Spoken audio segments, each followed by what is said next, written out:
Hello, hello! Testing 1, 2, 3. Let's work out the scuff. Make sure everything sounds good. It's me, your girl, Minna Vanilla, and today I'm joined by...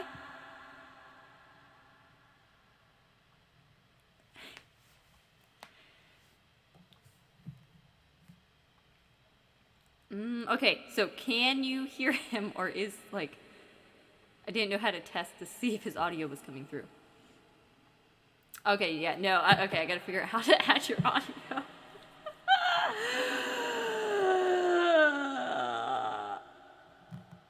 Oh gosh. Okay.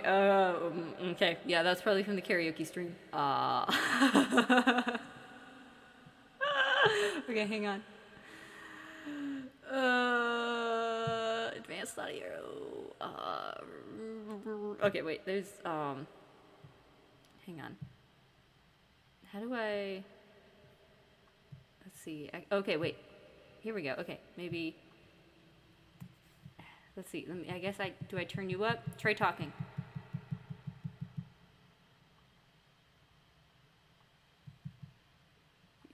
How do I turn the reverb off? Ah! It's somewhere. Hang on. Wait, it's probably in filters.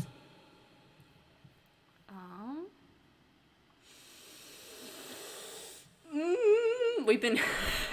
I'm trying to figure out OBS. Plugins. No noise suppression. No. I don't know what those words mean. There is a plugin. There is a plugin. Oh, I see it. Okay. Okay. Okay. Let's see. Oh, eyeballs. Good idea. Eyeballs. Okay, now I think. Do you hear suppression? I gotta figure out how do I put your audio on here? How?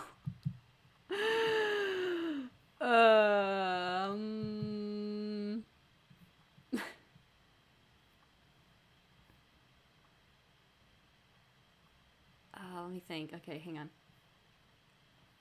Let's see. I need. How those? Oh, their BGM's up a little bit more. Let's see. Let's see. Okay, maybe. Do I add? I'm looking at my audio. Let's see. Oh wait, here we go. Wait. I need to go here. Okay, there's your thing. I don't think I have something set up for your. Oh. Yeah. Okay, let's see. Audio capture input. Okay. Bro voice. Maybe we should have started streaming as we figured this all out. It's been pretty entertaining. Okay. Content. Everything is content. Okay. Okay. Now in Discord. How do I capture Discord?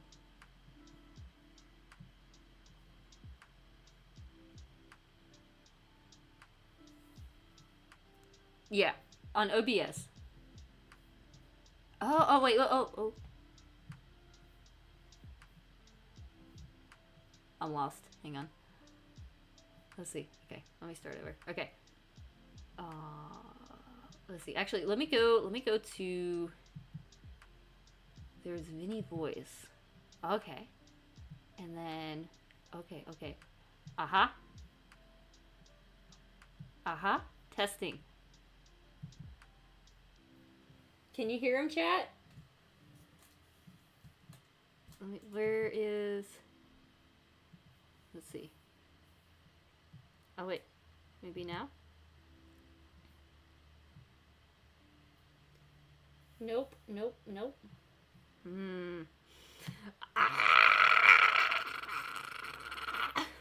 That's the sound of my frustration. Maybe unlock. Maybe now. Let's see.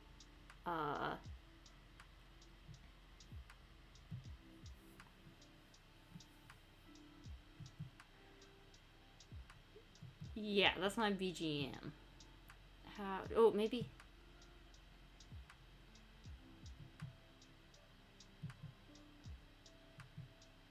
In the same for as the BGM. Well, let's see. Cause I have my BGM, and I have my other box that's the voice, and that's under my sources. In my audio mixer, I don't see where my other voice is in my audio mixer. Let's see.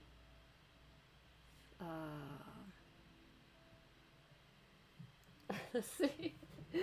I will figure this out. We'll figure it out.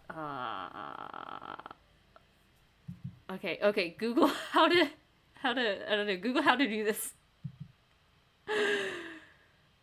Droid cam OBS no. I just have my voice BGM. Droid cam. That's the only thing that I have in my audio mixer. And then over here, I have the voice box that is capturing your Discord. Let's say defaults.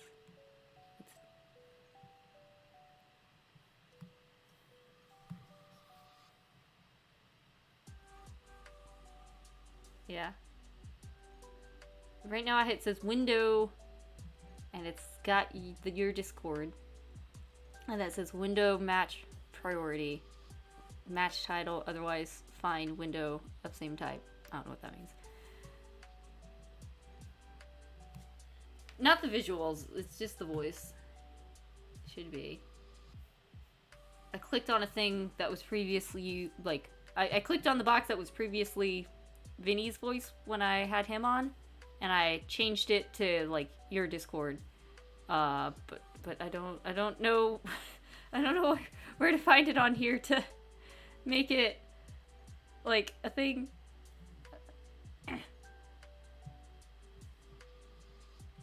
Okay, yeah. Okay. Yeah. Okay.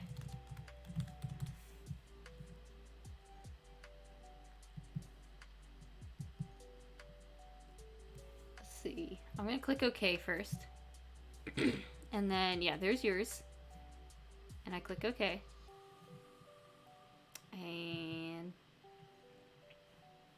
so there's that. Oh, okay. There's the Discord one. That's the problem, is I don't see it as an additional thing in the mixer. Is it window capturing? Maybe it's... no. Hey chat, how are you tonight? Are you entertained? Okay, you know, real quick, I'm gonna catch up with chat. Because I don't know what else to do. I'll figure out how to add you somehow in a minute. Okay. Hi chat! Thank you for waiting. It's half an hour since we wanted to start talking about friendship. But what's friendship for, aside from struggling through OBS? Because I'm determined to figure this out somehow or other. This was one thing that I didn't know how to, like, I was like, we'll just figure the stuff out on stream, because we were already, like, sitting here trying to figure out. It took me forever to figure out how to move my model to not just float in the center. So now we have giant Minna and parrot Lolime sitting there on the table. He looks like a little parrot perched. Except they can't hear you! Anyway. Hey chat, how are you? Let's see. Good evening, everyone. Let's see. So a tile says, unfortunately, my raw milk has been in my fridge long enough that I cannot drink it anymore. Fortunately, I froze a bunch of it. I got after it, so I can just thaw it out. What did your raw milk turn into? The one in the fridge. Is it sour cream now? It's likely something like sour cream or yogurt. Like, what do you mean by, too long? Because in my experience, raw milk just gets old and changes. It doesn't really go bad, usually. Uh, yeah, like the where it's got everything it's supposed to. uh, Tyler also says, also I had to defrost one because it shattered the jar I stored it in. Yeah. Storing glass jars is tricky in storing them in the freezer. Um, yeah, liquids do expand. Anyway, okay. Everyone's just saying hi. Okay. Ooh, my raw milk. Most of it is frozen, so I can thaw it out. What I want, but the milk I didn't freeze is no longer good to drink. But what did it turn into? It's still liquid and has slightly metallic taste. Okay, I'm stumped on that one. I'm not sure what metallic taste means. Paige Milliardo. He is currently busy, and I'm determined to figure this out on my own so that times like this when he's busy, I can figure it out. But.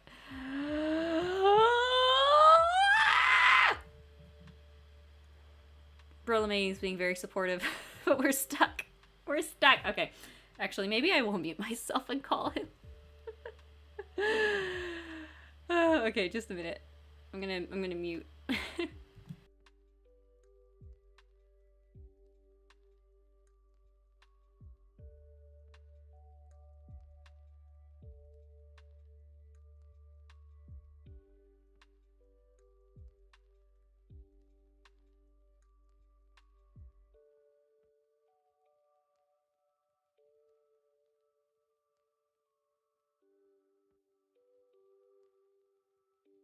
Oh, I can't hear you. Oh no.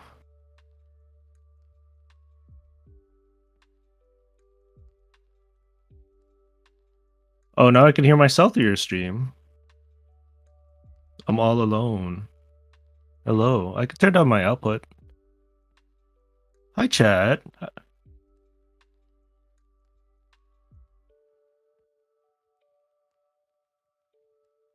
Testing, testing, testing. I'm sorry, this was not a worthy trade. You've lost Minna and you've received Brolime.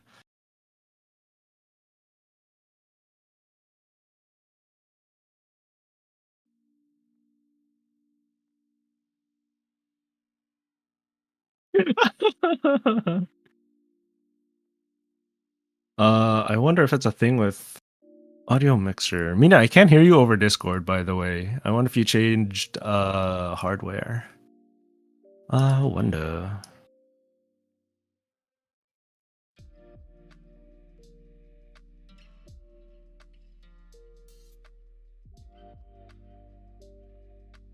I'm not bread. No, I'm not bread. I'm not baked fresh. It's not me.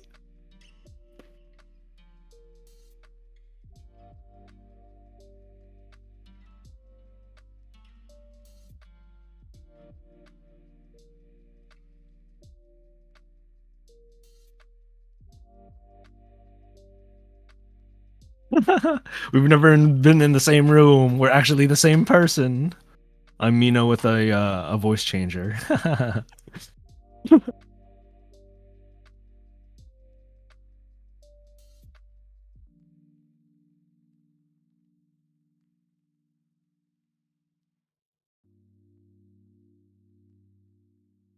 Hmm.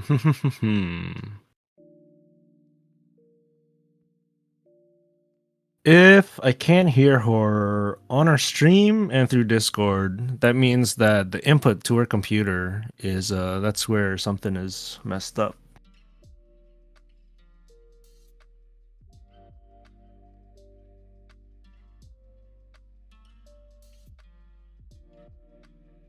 Hmm. Audio issues are the worst. Chat, let me tell you. Audio issues? All right, for visual, you can look at stuff on the stream, right? Audio issues, though. You can't visually see where everything's going.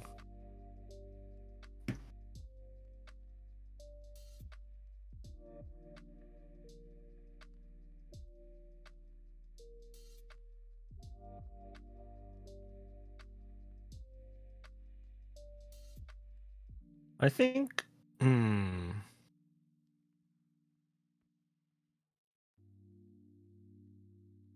Oh, because I think it.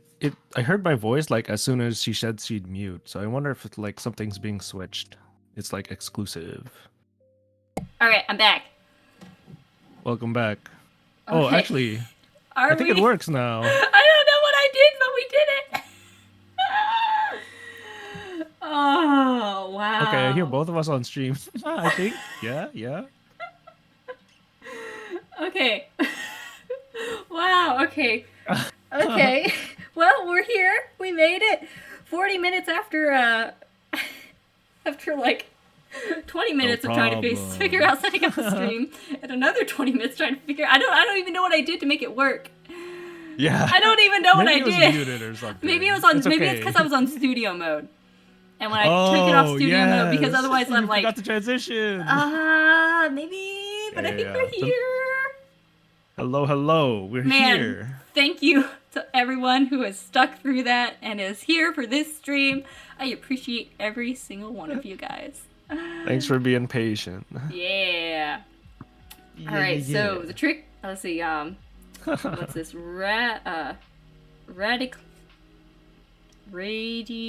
Radiclawert? I don't know how to read. Anyway, he says, so the trick to making friends is forcing them to figure out audio issues for 40 minutes. True. You struggle together, you form that Yeah. bond. It Yeah, doesn't matter that's- what it's over. It's a scientific fact that, yeah, if you go through something together, you're more bonded. Yeah. Overcome Suspension something bridge together. effect. Mhm. Yay! Cool. Okay. Well, I haven't heard any dough babies waking up.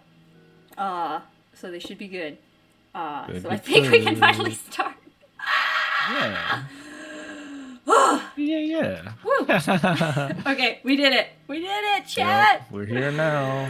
Wow, I wanted one of my most, I don't know if it was one of my more scuffed moments or not. I've had so many scuffed moments. It's part of the flavor, you know.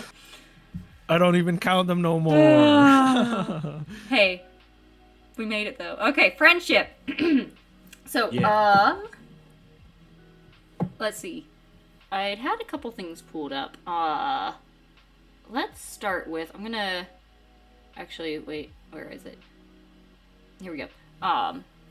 Let's start with, I'm trying to find it, so I was looking up, C.S. Lewis's, The Four Loves, which is based off of, or, like, expounding upon Aristotle's, like, definition of, like, the Four Loves, which, let's see, where's the little, I had several tabs open. Which tab had the little summary for me?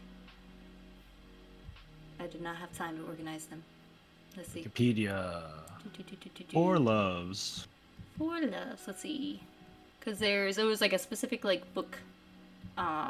C.S. Lewis wrote. Okay, here we go. So this is Four to start with. loves.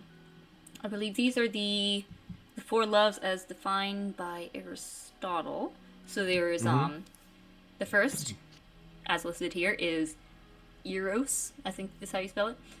Eros, translated directly from Latin as passionate love or romantic love, is, you know, the love between lovers kind of thing. Yep. Then agape, or universal love, is the purest form of altruistic love, directed at strangers, nature, or God. It is said to be akin to the unconditional love that God has for everyone. This kind of love manifests itself in selfless acts and acting entirely out of charity or concern for the world, other than yourself. And then there's philia. So that's like, I think, Friendship. yeah, philia is friendship. Is the love between very close friends. Philia directly translate to affectionate regard, and is often based upon Aristotle's concept of goodwill. Aristotle believed that a person can bear goodwill if they are useful, pleasant, or virtuous. Friendships founded in mutual goodwill have trust, reliability, and companionship. These friendships are said to experience filial love for one another. This is not necessarily a romantic love, but it can be in some circumstances, be a part of a healthy love forged from previous friendship. This would be considered a crossroad between Eros and Philia. And then the last of the four loves is storage. Storage. Yeah. Storge? I don't know how Yeah, I'm it's not sure. pronounced. Yeah. But it's the love like between family members. I'm not going to read the whole paragraph because we're mainly talking about philia. I think is how you say it. So, let's see. I remember taking a philosophy class and they were talking about friendships, and I can't remember if it was Aristotle or a different early philosopher, but they said that in order for someone to tell if they're virtuous or not, they need other people as a reference point, and that's what friends are for, at least under their definition. Yeah, probably Aristotle, because I think he's the one that like kind of defined these. I'm not sure if anyone else talked. I meant to do a little more research or had some things pulled up, but I did not. Oh, it's all good. We'll run with this. I'm trying to see, because I know C.S. Lewis wrote. I should sit down and like read through the whole thing. I was trying to find like the chapter on it. But C.S. Lewis is a very smart writer. Trying to see if I can just find like some quotes from his. I know I had some quotes. Do. Which tab of my probably 10 tabs has the quotes? I think it is. I think it's this one. Here we go. Yeah. Okay, this looks like a quote. All right. I'm not sure from what part, but there's a quote here that says, in a circle of true friends, each man is simply what he is, stands for nothing but himself. No one cares twopence about anyone else's family, profession, class, income, race, or previous history. Of course, you will get to know about most of these in the end, but casually. They will come out bit by bit to furnish an illustration or an analogy. I know that word, but I can't say it. To serve as pegs for. Is that antidote? I think it's antidote. To serve as pegs for an antidote. Pegs for. Hang on, I'm going to send it to you in the Discord because I don't know how to say this. Hang on a second.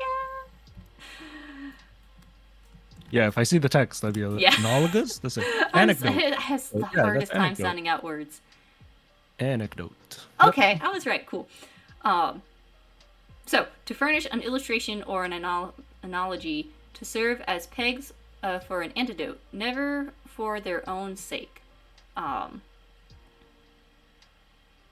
Yeah, so basically, in a true friendship, it's focused on, like, the person and not... And, like, you learn about the person, but you're not focused on all the, like, other things about the person, if that makes sense. That is the Kingliness of Friendship.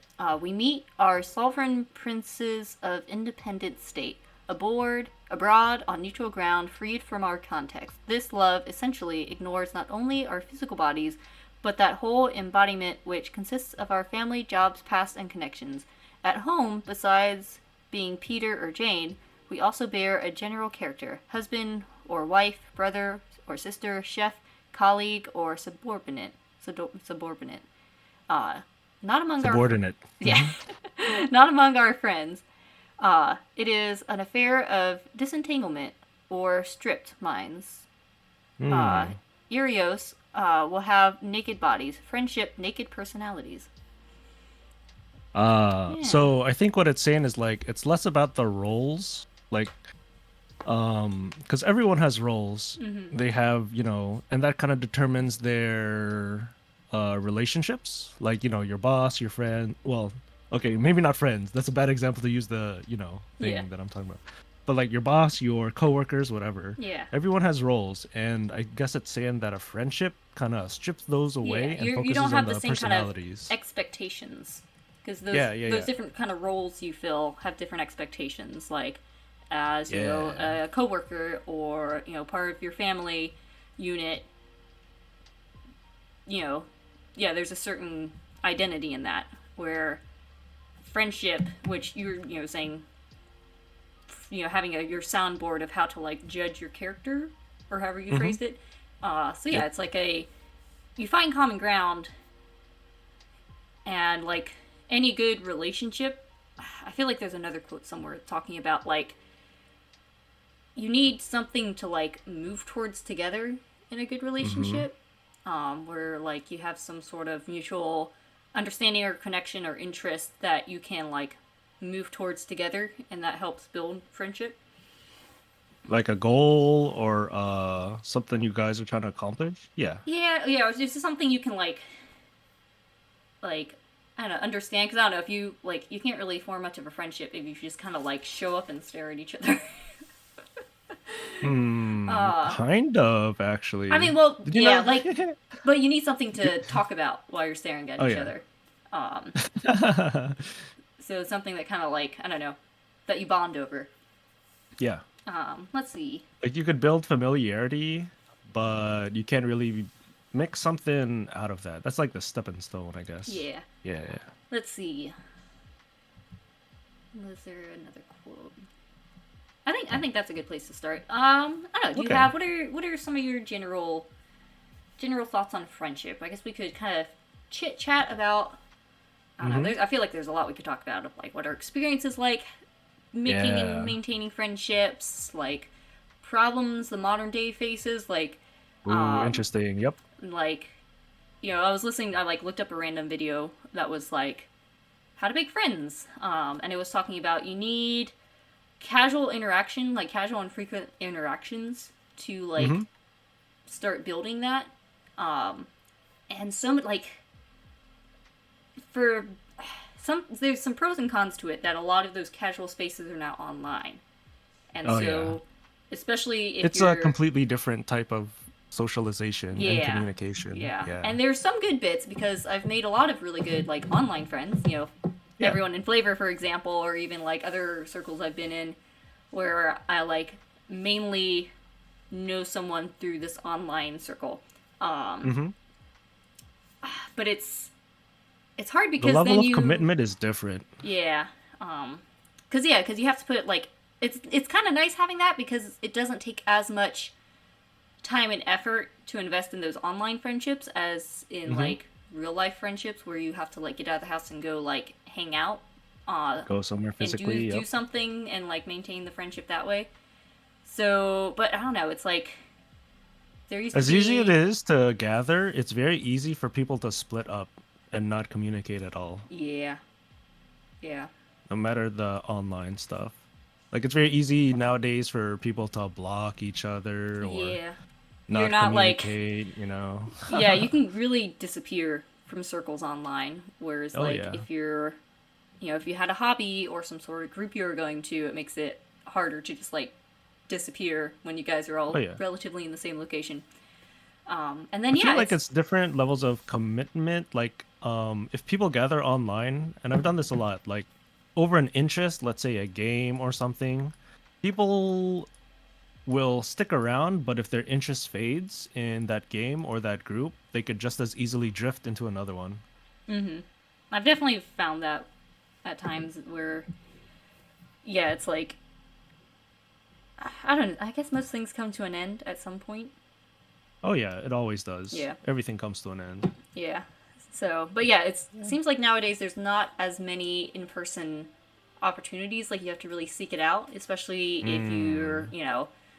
you're working, and so it's like you're at home, and then you're at work, and you're tired, and it's like how do you even like you find the energy to like maintain the friendships you already have, or put yourself out there to find new friendships. Like I guess the best way is to find some sort of group, like I don't know, if there's like a game shop or like some sort of small sports team, or I don't know. I'm not like I have. There's plenty of I don't know. It's in a way, at least in the area I'm in, it's Hmm. easy to go find mom friends because they're everywhere.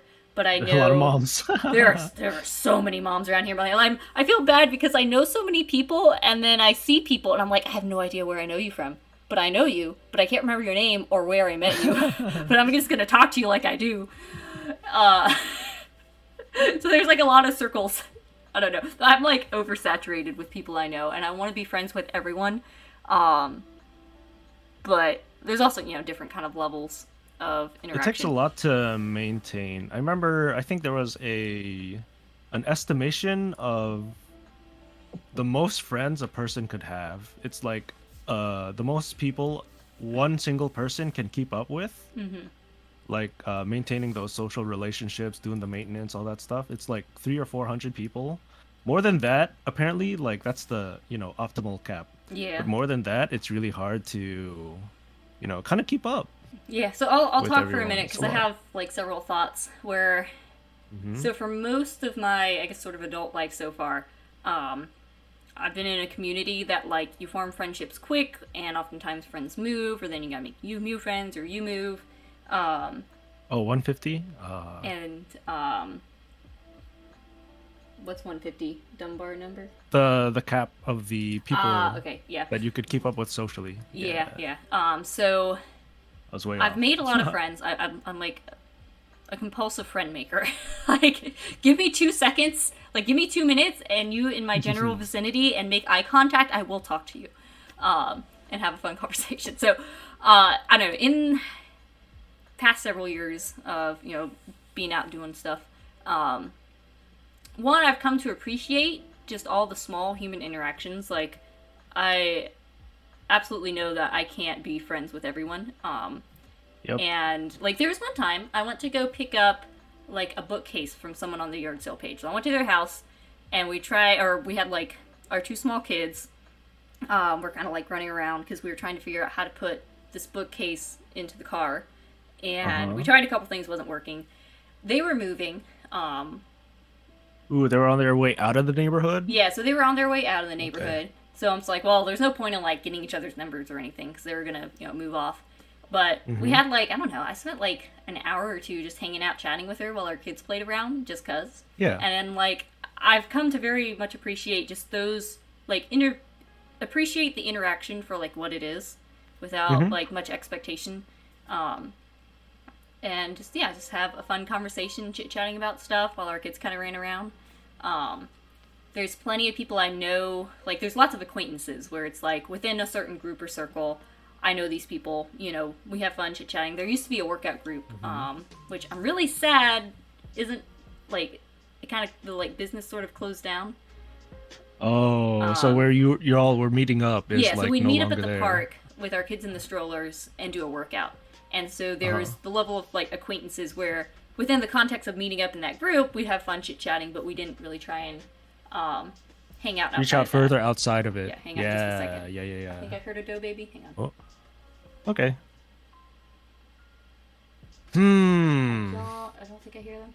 I'll check in a second. Once I finish this Okay. thought. So, but yeah, so I've come to appreciate just the different levels of human interaction I get. Mm-hmm. And yeah, there's friends that I know more strictly. Well, I can say friends, but more acquaintances. There's the friends that I think about often, or I'll check in like text them a text and Frequently? like check up on them. Yeah. A lot of those friends, especially the ones that I've moved or I've moved away from, I think about them a lot. But it's hard because it's very hard maintaining those friendships because you Oh yeah.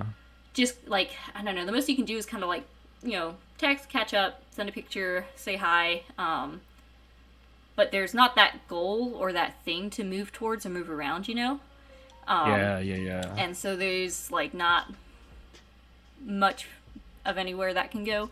Because When most people of are them were physically far, it's hard to know like the context of what they're going through or what they're Yeah. doing. So all you could do is like, the platitude level stuff. yeah. I think about them. Yeah. Think about them often or be like to say hi. Especially because a lot of those friends, our friendship was built on hanging out in person. I can think of one where we had a lot of similar shared interests that it's easy to chat about whenever we chat. And that friend in particular, I've been able to like meet up with a couple times. But outside of meeting up, you like don't really keep up that much. It's more of like we're busy, and when we remember, we text each other. yeah. Like, I feel Yeah. like that one's easier to maintain because we have a lot of common ground that's easy to like chat about over text. Whereas other friends that I think about and care about, our friendship was built on hanging out and doing stuff in person, and didn't have as many like mutual interests that are easy to just chit chat about. Mm-hmm. And then yeah, then you've got your close friends where it's like, um, The homies. You always yeah, know. yeah, You where always it's know you like, could. you know, They got hey, you. do you want to Yup. come get lunch, or hey, can you watch my kid, or can you watch my kid? Um, Yup. and I've probably, yeah, that circle's definitely much smaller. I'm the Oh kind of yeah. person that like I'm happy to help anyone. Sometimes too much. I have to really like watch myself at times to not overextend myself to other people. Yup. Spread out too much. Yep. Yeah, yeah. I'm like I gotta take care of myself and my family unit, and then work out from there. I have a great cup that says "Hoe your own row." You could take that however, whichever. It What? says "Hoe your own row." It's my Instagram Oshi, Kate from Venison for Dinner. I love her. And Oh, her and this your. other lady that has a small business making pottery. They like team up and do merch, which is really cool. And so they've made these cute little coffee like mugs with different sayings on it. Oh, And looking so at it. Yeah, yeah. she had one called "Hoe Your Own Row," and it's all like homesteading stuff. And so you could keep that as like mind your business, or however you want to Yeah. take that phrase. For me, I take that phrase as I have to tend to the row, like my family, like my row. I have to tend to my row before I can tend to anyone else's row. Yeah. But anyway, small tangent. But yeah, the circle of friends where it's like I can open up more to, or they've opened up to me, or we have that more like hang out a lot, or just have that more like personal knowledge of each other, like know more about our histories, or you know all those kinds of things. That's a much smaller circle. But It's hard to reach that level. It takes like a lot of time and willingness to be vulnerable and then a lot of effort on everyone's part to yeah, like reach that sort of like intimate connection. And I don't mean like, yeah, romantically or anything, just like friendships too. yeah. I Takes a look lot. back and I wish like some of them I wish I had reached that level sooner. But it's also like there's two sides, so there has to be kind of that mutual interest in each other Yep. to grow. And so like my one friend that I'm really close with, um, I wish I had been closer to her when she had her first kid, because I like knew her more casually and had like seen her at some Uh, meetups, or like we kind of hit it off, but we hadn't hung out as much one on one. And let's see here, like I guess I didn't have like a fresh baby by the time she had her baby, but like hearing her talk about how her postpartum period was, I wish I had known her better so I could have supported her more at that time. she had it rough or something. Just she didn't have like as many like the postpartum period. You really need support, like Yeah. having your community around you, people bringing meals and checking up on you and stuff. One of my friends, a different friend, um, we've barely gotten to, like we're in the same location, but we haven't had as like I can probably count on my hands like the number of times we've hung out in person. But we've been able to just busyness and whatnot, a lot of Yeah. things going on. But we've talked a lot just back and forth. And she like during my postpartum period with the most recent doe baby, just texted me a lot of just checking up on me, and it was a space where I could Good. just like talk about like, oh my goodness, that was a rough day, or vent a little bit, or just like chit chat, because I'm very social butterfly. So, but I take postpartum very seriously in resting and not doing much. But I still like being social. So having that outlet of like, hey, how you doing? I could just be like yada yada yada yada yada yada yada yada. Um, so I Being really social is good appreciate. to recharge. Yeah. Yeah, that's. I'm yeah. You can tell you're an introvert or extrovert by if you need like time to yourself to recharge, or if you get energized Hmm. by being around people, which is absolutely me. The dough babies keep me in check, I realized, because one time I went to go, we have like a super great church group, which I think I saw one of the comments go by that was like, church is a great place to meet people, which Oh, yeah, it is. yeah. Yep. And we've got a very thriving like young adult group, which is awesome. They like every other weekend there's a game night. On the like off night that's not a game night, there's like a men's/women's night, like whatever, get together study group. Super awesome. Hard to get to those ones because it's usually like more in the evening. It's harder to balance getting to those groups with babies in tow or whatnot. Anyway, Hmm. but what was I saying? Yeah, they're awesome. There's something connected to that. I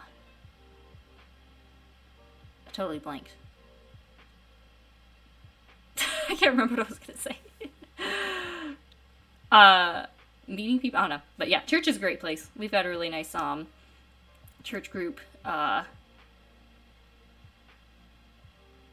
My having like mind went both totally a blank. physical place and like a regular schedule of Yeah. something to do. Yeah. Yeah, good for building I'm relationships. gonna slip out for just a second and just double check the dough baby because I thought Sure. I heard him and then I didn't. So I'm just gonna check. So now you can finally talk since I'm leaving. Oh, that's what I was gonna say. Okay.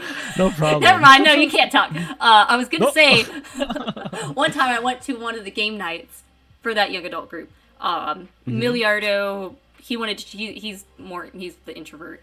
Where he's like doesn't recharge by being around people like I do. So I left Dough Kid with him, and I went and I chatted to my one friend and just like talked her ear off for like 2 hours straight, and I was hyper.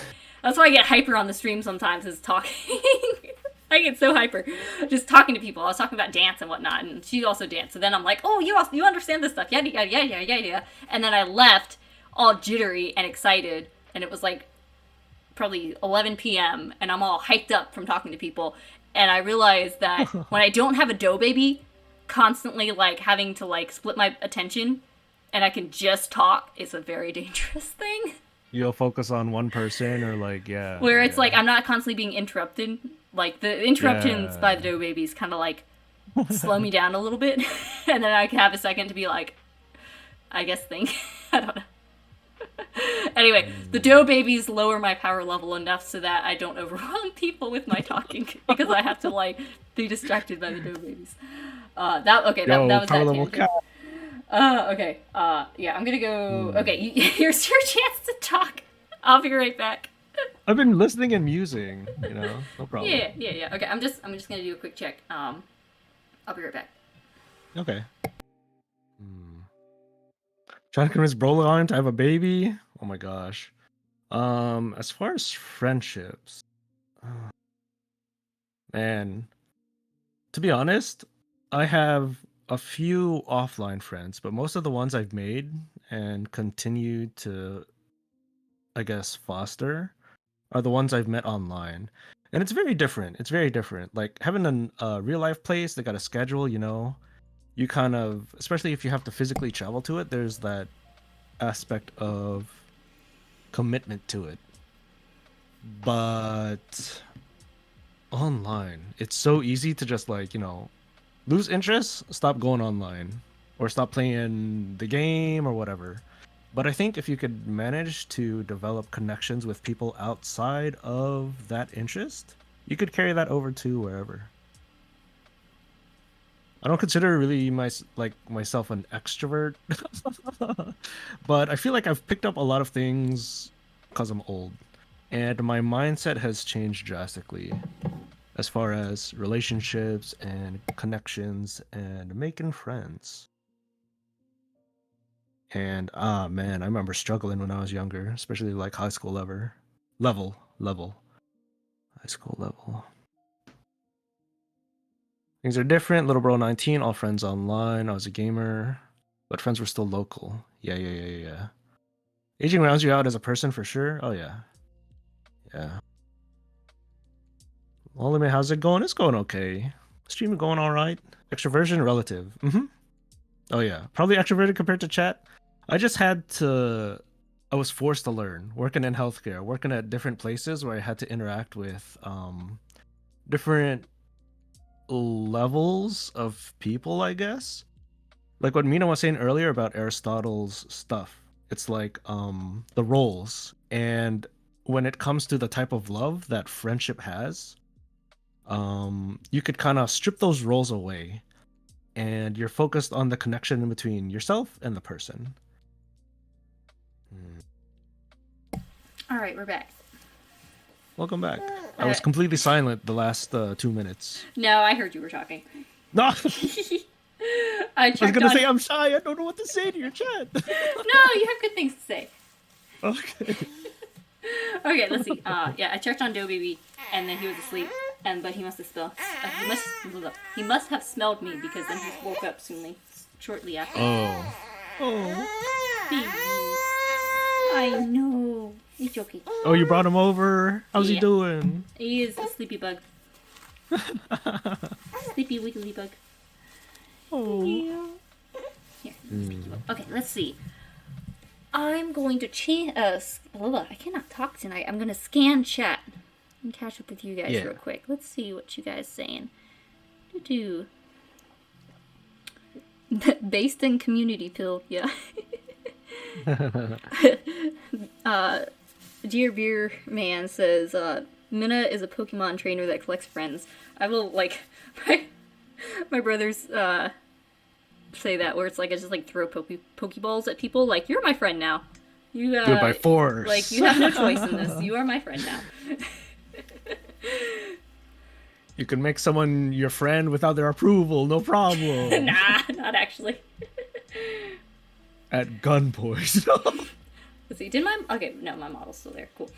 Nah, I don't know, I could be aggressive, I guess, sometimes. I feel like that's what people need, though. Some people, they're very, like, passive, but once there's an external factor that kind of pushes them into, you know, communicating more, doing stuff together, then, you know, they'll open up. Most people don't like reaching out, you know, fear of rejection. Yeah, it's hard reaching out. I think that's definitely a hard thing, is, yeah, being able to, especially if you have, you know, anxiety, or you have a hard time, like, reading the room or what other people are doing, or, I don't know, like, getting in your head about it. I think I'd asked the other flavors on Discord what their questions might be for our friendship stream. And did they DM you some? And I think it was just in one of the channels. I might scroll back and look, but Oh, okay. let's see. They ask questions. I'm like, I have no idea how to answer. Let's see. You can try to answer or Let's just see. talk about Do. it. Ooh, I want to say this though. Okay. Rather than focus on should or would, or focus on the past of what you said, it's really hard. It's easy to say, but it's really hard to do. You just kind of gotta accept it. Like, when talking about the past social interactions, of course, people have those moments where they're like, damn, I was so cringe that one time, you know? But you just gotta accept it, let it be a part of you, and move on from there. And you could learn and grow from that. If you reject your past self, you can't grow or even, you know, accept yourself at the current time. And when it comes to future and current social anxiety, what really helped me, because mine was really strong, but what really helped me was focusing on, I guess, my role, or like what I ought to do, and then I just do it. Like, oh, I need to check up on these people, rather than focus too much time contemplating like how they would see that action or whatever. You just got to do it. Just say, You gotta step out of yourself. be the one to bit. instigate. Yeah. Like, so, like, the definition of love is willing the good of the other for the other.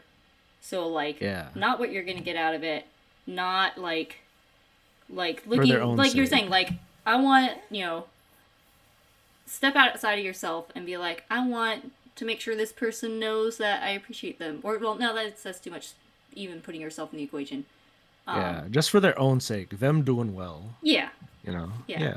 So it's hard, and yeah, if you have, like, I haven't dealt with, like, social anxiety as far as that, so I can't speak to it, but I feel like you gotta also remember, everyone feels like that a little bit. Like, if it's to a point that it's hampering you and you need to seek resources or more strategies or help for, like, dealing with it, where you know, do that. But everyone feels awkward. Most people feel awkward unless you're like me, where you forget to feel awkward until afterwards, and you're like, oh, that was awkward. Like, after the fact. Like, after the fact, I'm like, maybe I should have calmed down a bit.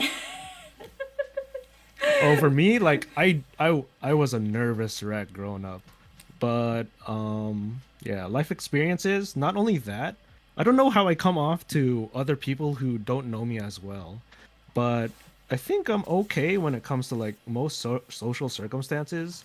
And I wasn't, like, born like this. I did my research. Like, I would read books on communication and, you know, like, relationships and, you know, expectations, setting those. I even practice. I forced myself to practice too. Like, if you want to be better at making friends and retaining friends and developing relationships further, you gotta sometimes you gotta put in the work. Yeah. It seems dumb to do, like reading up on how to make friends and how to appropriately talk to other people, develop stuff, but But then that's again, what I we have live to in a do. world that isn't good at teaching us how to do that. Oh yeah, I just Google that shit. Yeah. Like, I don't know. There's not, yeah, th- things are very disconnected nowadays that, like, It is. It yeah, is. sometimes you do, like, have to, like, work for something that you want, even if it's, working at how to improve yourself or how to, go about seeking people out and not be afraid to reach out. First step is always admitting that you have a problem, accepting that you're cringe or awkward or, lacking in some aspect.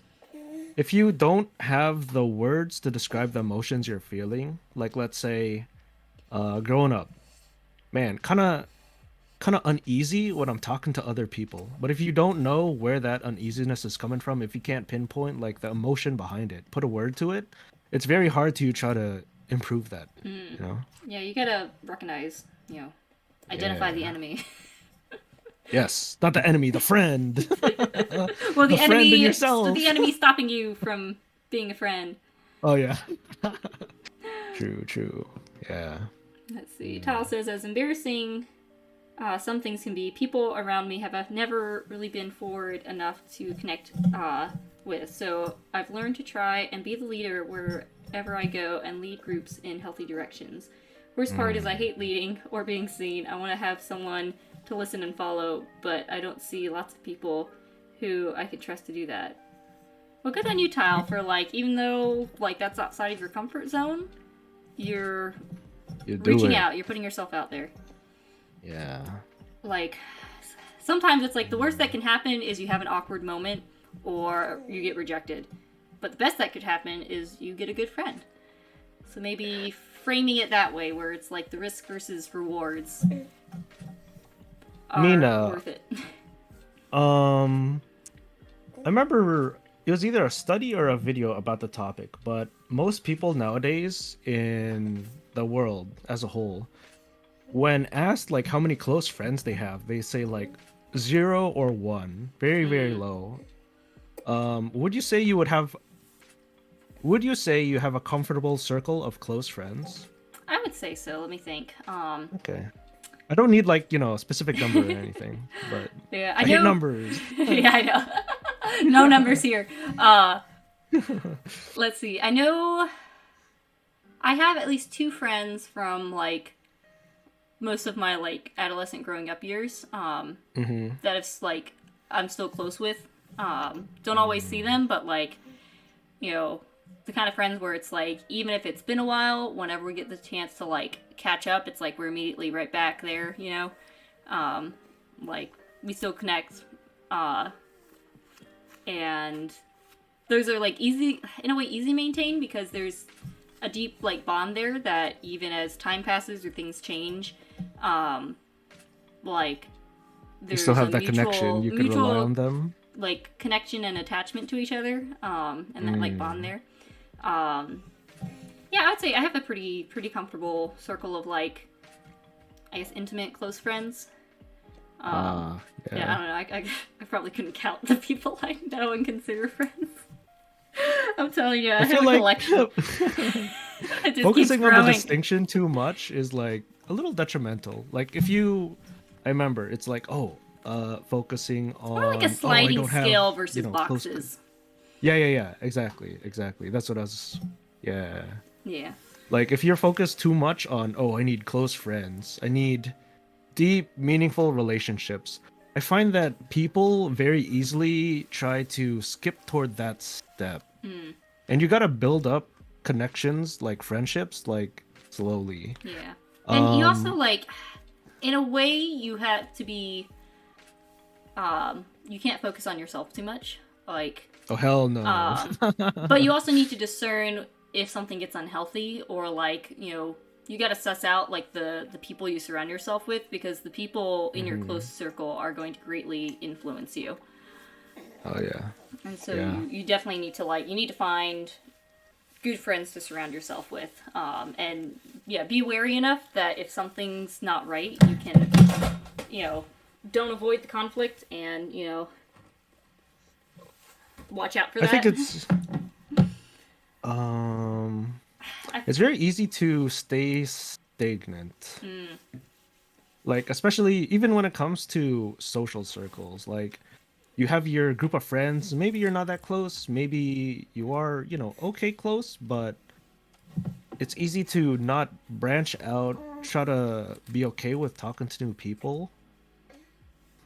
I think the most important thing when developing like a close relationship, like friendship, is a willingness to be vulnerable. Have you ever had instances where you say to someone else, like let's say they're going through something, right? And it's kind of heavy and you're concerned about them, but maybe you're not that close. Have you ever gone like, oh, if you need to talk to anyone, let me know? I did that to you. Oh, you do? Well, I don't know. When I DM'd you and I was like, hey, bro, like, yeah. how are you doing? Like, you good? Like, I'm as far going as like, through it. like, I don't know It's if a good I example. don't think you responded to, but I was just like trying to check in, like, hey, like, just want to make sure you're good. Like, I'm cool to like do the collab another time. So I did that to you if you didn't notice. Maybe I didn't. I'm a little like I think focused. you were on this. You hadn't seen the message yet, Oh, and you were on maybe. the stream, and then you're like, oh, we got a collab. So I was at that point, I was like, okay, he's probably good. But yes. Oh, yesterday you mean yesterday. for the rap thing? Oh, Let's see, yeah, because yeah. I wanted to check in to like make sure you're good. 'Cause I want to make sure you're good, bro. You okay? I'm okay. I'm okay. I don't know. You follow me out. Calling you Don't out. follow what I preach. Yep. But yeah, there's instances where I think through most of my life I've been the one to make the first move. I try and use my ridiculous social energy for good, where a new girl joins the dance class and I make a point to like talk to her, or just kind of at a party or get together, a new person comes in, I make sure to like go talk to them, and like, or someone new moves to the area, I'm like, okay, look, here's the list of all the awesome places. There's the farmers markets. There's a cool place to take your kids. There's this group I'm in. I've got my forest walk you can come to. Like, I think you're echoing on your stream. Oh, am I?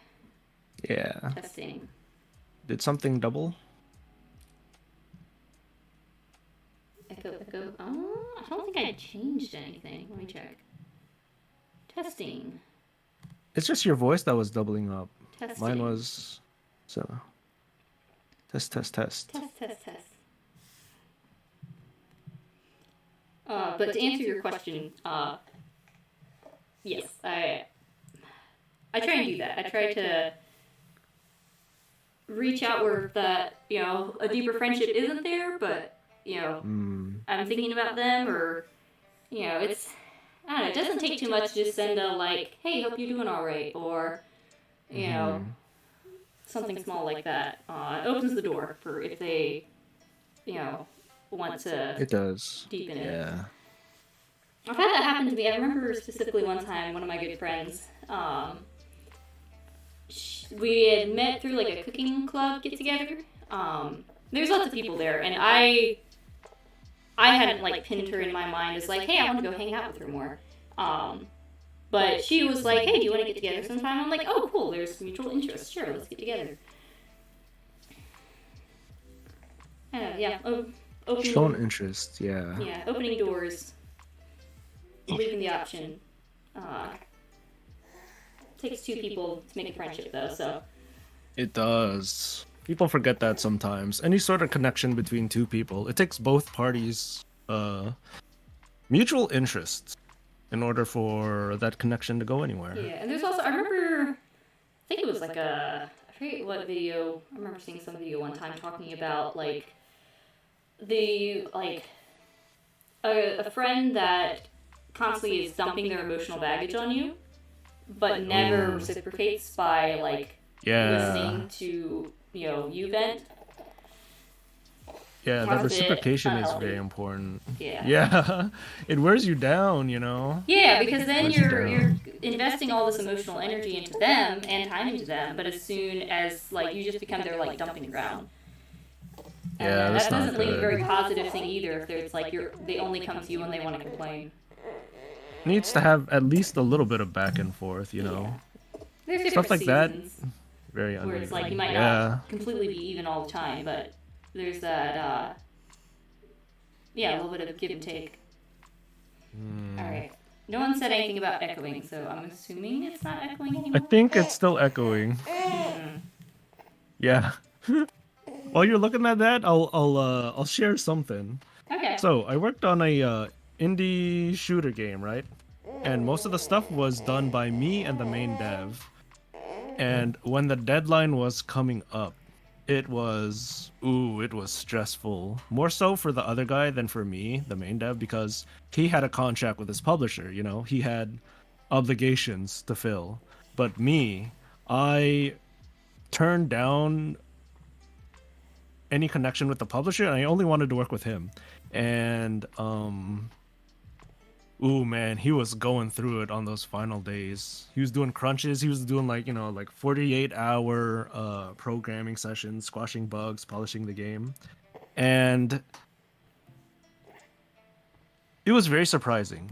I did not expect him to kind of be that worrisome, but it's a lot of pressure.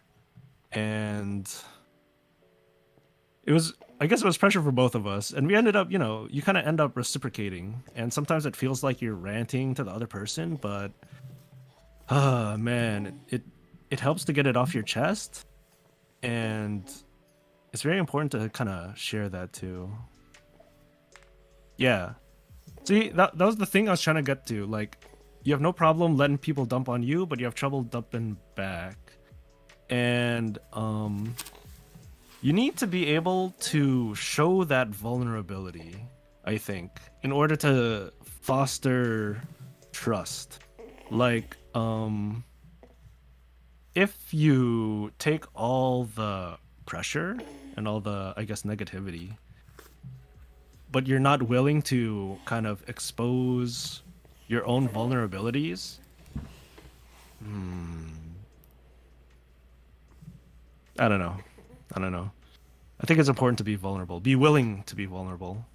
If someone says, you know, damn, I really went through it that one time, but if you can't also open up in response, it's You're not giving them the very opportunity uneven. to Yeah. care for you the way you care for them. I have no idea how to fix this guy. The echo. Let me see. Oh yeah. That's really strange how it's echoing on OBS. Lung Cuz Discord is fine. 74125 says Mhm. IDK why I'm scared to vent my feelings, yet I'm fine with hearing others. I think it goes back to that, like, it's hard being vulnerable. I Mhm. feel like most people that you have a friendship with are happy and willing to, you know, listen to you and care about you. But Yeah. it's scarier on the other side, being like, hey, like texting a friend, like, hey, I'm really struggling. Like, you know, Yeah, reaching out, you know. yeah, it's Mm. hard. But like, it's also like if you can show someone you're vulnerable, it makes them more willing to be vulnerable back to you. So like, if you take the first step where you know you're vulnerable with them, and Mhm. you do that because like you care and trust them, and then that opens the door for them to feel more comfortable being vulnerable to you. So sometimes you take that first step to show like, hey, I'm here. It's the strongest display of trust that you could do to another person. Yeah. Admit that, you know, like, oh my god, I'm really fucked up right now. Like, I need someone to talk to, you know? Yeah. That's hard to say. And if you're willing to say that to someone else, it's like, damn, they really trust you. Yeah. Man. Trying to scroll back a little bit in chat to see any other comments I missed earlier. I know collabs most of the time it's hard to keep up with chat, but I know there was I don't know. I guess if you guys have any particular things you want us to comment on, I guess go ahead and type it now while I'm looking at chat. Let's see. You feel like if people know who you really were, they'd reject you. Yeah, fear of rejection. Yeah. That's hard. I think, But I think it's okay to be rejected. It's getting over that fear of that happening. yeah. And realizing that there's some beautiful possibility in the future if you're willing to be vulnerable like that. Let's Yeah. say among your friend group, most of them play. Okay, let's say most of them play sports, sports ball. I'm not too familiar with sports ball. Let's say I had a friend group like that, and I was like, oh my gosh, I'm really getting into VTubers. You know, do you bring it up to that sports ball group? I think it depends on the level of sort of friendship or connection in that Yeah, group, because I definitely level have of trust. certain groups where, like, it's one thing to wear a mask. Like, you don't want to, like, mask yourself to the group, but I think it's also natural and fine to have certain groups that hit different notes for you. Yeah, Where, like, in, you know, certain groups, I can kind of be a little more open with how I feel on certain subjects because I know I'm in, like, a, like, friendly atmosphere and, like, people have similar views in certain areas. Whereas, like, this kind of a broader group, I might keep... I'm thinking more just, like, crunchy stuff. Like, in my crunchy mom group, yeah. I will, you know, delve a little deeper, go on more rants about certain things than I would in just, like, a general mom group. Because in the general mom group, it's not as niche, and there's kind of a wider array Broad of of interests. interests, Yeah. or like what they're comfortable with, or what they kind of focus or believe in, you know. So I think, yeah, certain groups you kind of cater to different parts of your interest or Yeah. personality. At least that's what I found. Yeah.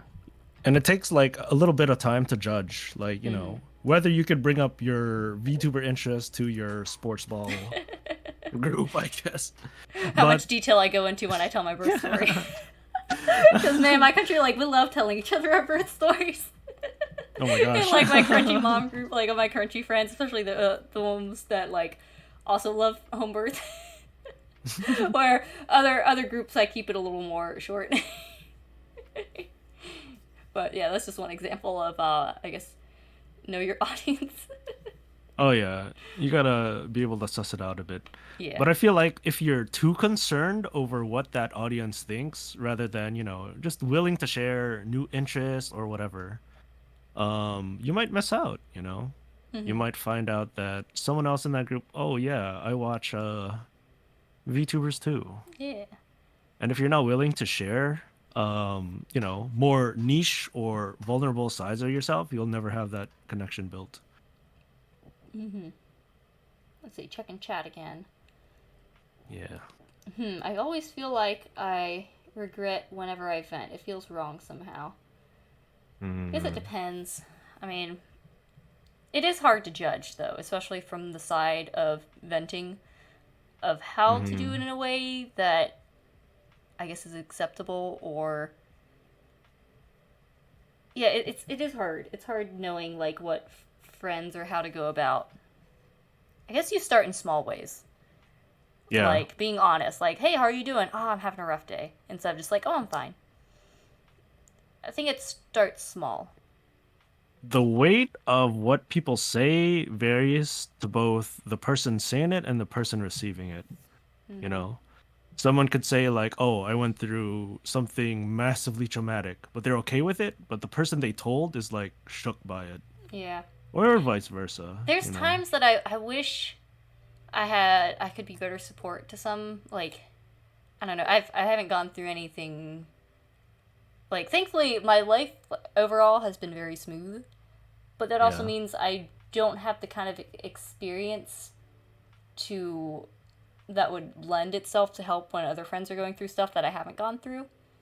Oh, when addressing those things. Yeah, where it's like, you know, like, if they're going through something that I haven't personally gone through that, you know, really sucks, where I'm like, man, I wish I could, like, not that I would want to have gone through that, but if I Hmm. had, then I would understand where they're at and might know what to say better to them, you know? I think in general, having been there and having been around people who were there, like if someone is in a really dark spot in their head, right? Mm-hmm. The best thing you could do is kind of just sit there with them, if that Yeah. makes sense. Just kind of not really give advice or anything, but just kind of empathize and be there in the moment with them. I find Yeah. that's the most helpful. I think, That's the yeah, best you could offer validating sometimes feelings, too. I think, Yeah, yeah, is yeah. always a good starting place of just like, you're heard and I'm here and I'm Yeah. not trying to fix the problem. I'm not like, yeah, just being there and being like, hey, I see you. Active listening and validation. Yeah. Because you don't really get a lot of that nowadays. Yeah. Especially if you don't have, good connections with other people. You don't have that validation. You don't have that kind of built in, you Yeah. know. Let's see. Trying to scan. Let's see. Is it a danger for someone who knows me IRL to talk with me over text or online because I act much more yab than social spaces would permit online? Mm. Uh, is it a danger? I mean, only if you're afraid they're Most not people gonna are like the more yab. yab online It's than they much are easier to be IRL. yab online. Yeah. It's that, Less risk of consequences. yeah, Yeah. that's kind of, I guess I would say that's one downside is you can disappear or be, it's hard, not as easily held accountable. Mm-hmm. Uh, which, yeah, probably isn't always a good thing. I think that's okay. It's Um, like sometimes it's nice just kind of being able to shout into the void. yeah. But Actually, no, I it's don't like that. Nah, it's but a lot hard of though people because do it's it. like it's normal and it's easy to be ruder online or you know it's you get to hide behind the keyboard. Yeah, hide behind the But screen. like I gosh, like comment sections, even Instagram. I feel like Instagram comment sections are like as Oh my bad as god. like YouTube comment section, but YouTube doesn't seem as bad as Instagram. Where it's like YouTube in everyone its has early opinion, everyone's days. always arguing. Like with as many as people there are online, there's gonna be someone that disagrees, and it's so easy to devolve into Yeah. tit for tat and insults and back and forth. So like Um, it's nice being able yeah. to voice your opinion without like your immediate like social physical circles knowing. But then it Hmm. straddles a line of going too far too easily. I feel like on platforms, specifically Twitter, on platforms that kind of incentivize engagement, whether it be likes or retweets or responses, it incentivizes sharing more wild things than more mundane things. Actually, most social media are like that Mm, because they want you to stay on the platform, they want you to be engaged with the platform. They kind of promote things that people are more likely to engage with, aka things they really like or things that they also really hate. yeah, yeah. And it You add drives in like that mix of that like dopamine extreme. hits with all the likes and comments and Yeah, stuff. yeah. You're incentivized to be like fucking wild. You're Yeah, supposed to be wild, and that's how you get, that dopamine views, from the interactions. Yeah, attention, all that kind of stuff. Yeah, yeah. I don't know. Social media and like I don't know. The internet's a very interesting place. It is. There can be some very good things brought from it, um, but it's easier to fall down holes and go too far. Uh, it's a tool. It's a very hard tool to manage sometimes, but it's Oh nice yeah. like because I don't know like Facebook. It's kind of nice being able to like keep tabs or like kind of keep up or see how friends are doing without like because it's like as with as many people I know that like I'm not physically close to anymore. It's kind of nice Hmm. like seeing they're doing well or kind of what they're up to without like having to specifically every one of them like text them. Yeah, Um, ask them individually. yeah, because Yeah. there's a lot of people that I know that I like, I think about and care about, but like I haven't reached out to, like Hmm. to like check up on them. Because yeah, sometimes it's, and then like the longer you, that's the thing though, is like the longer you don't do that, the harder it is to then suddenly do it. But Yeah. there was like a study I heard on the radio where it's like, people that had that friend they hadn't like reached out to in like a couple years, they did, they finally reached out and then they like, you know, Something good happened. like I think it was, I don't know how they measured it, but then it was like they kind of gauged the reaction of the people that received it, and like the Hmm. majority of people were really happy. So then it Oh, was they like an love it. encouragement of Yeah. like, hey, like just go for it. Like despite like the time that's elapsed, just go for it. Hmm. Send that text. It'd be nice to have a feature on text where you could like delay the sending it, because most of the time when I have time or I think of texting people, it's like really late at night. Having, yeah, the And time. so it's like I don't want to text them at that time, but that's my chance to like think about texting them. So I need like Yeah. a delayed like type of text and then send it. Because like I don't know, some people feel pressured to respond right away. Some people it's like they can be like, okay, I'll respond to that later, as long as I remember. There's definitely times where I go to text someone and realize, oh, I forgot to reply to that. So I've met and known and made friends with a lot of people, mostly online, right? Hmm. One thing that I make a point to do in certain circles is, well, I used to try to, not anymore. Things have changed, but what I used to do every month, I would set aside like a day in that month, informally planned. And what I would do is I would just go down the list of the people I know, and I reach out to them and talk to them with nothing specific in mind. Like, hey, how are you doing? Oh, good. And I just from there, like it's very easy to kind of stop there if you don't know what to say. But if you keep going, be like, oh yeah, I heard you were doing da da da da da. Oh, how's this part of your life doing? I haven't heard you talk about this or mention this. How's that going? And I do that semi regularly. Yeah. Like it used to be like about a month, a 2 months. Anytime I'd have a day I could set aside just to do that. And I feel like not a lot of people do that. I would not get messages like that. So maybe it's just the people I was with, but I wanted to be the one and the type of person who could do that, you know? Yeah. I think most of my life I've Mm. been that friend that reaches out first, which as like I remember at one point as like, I don't know, middle schooler or something. Um, Hmm. I realized that and I was kind of sad, but you know, That not a like lot of other people do it.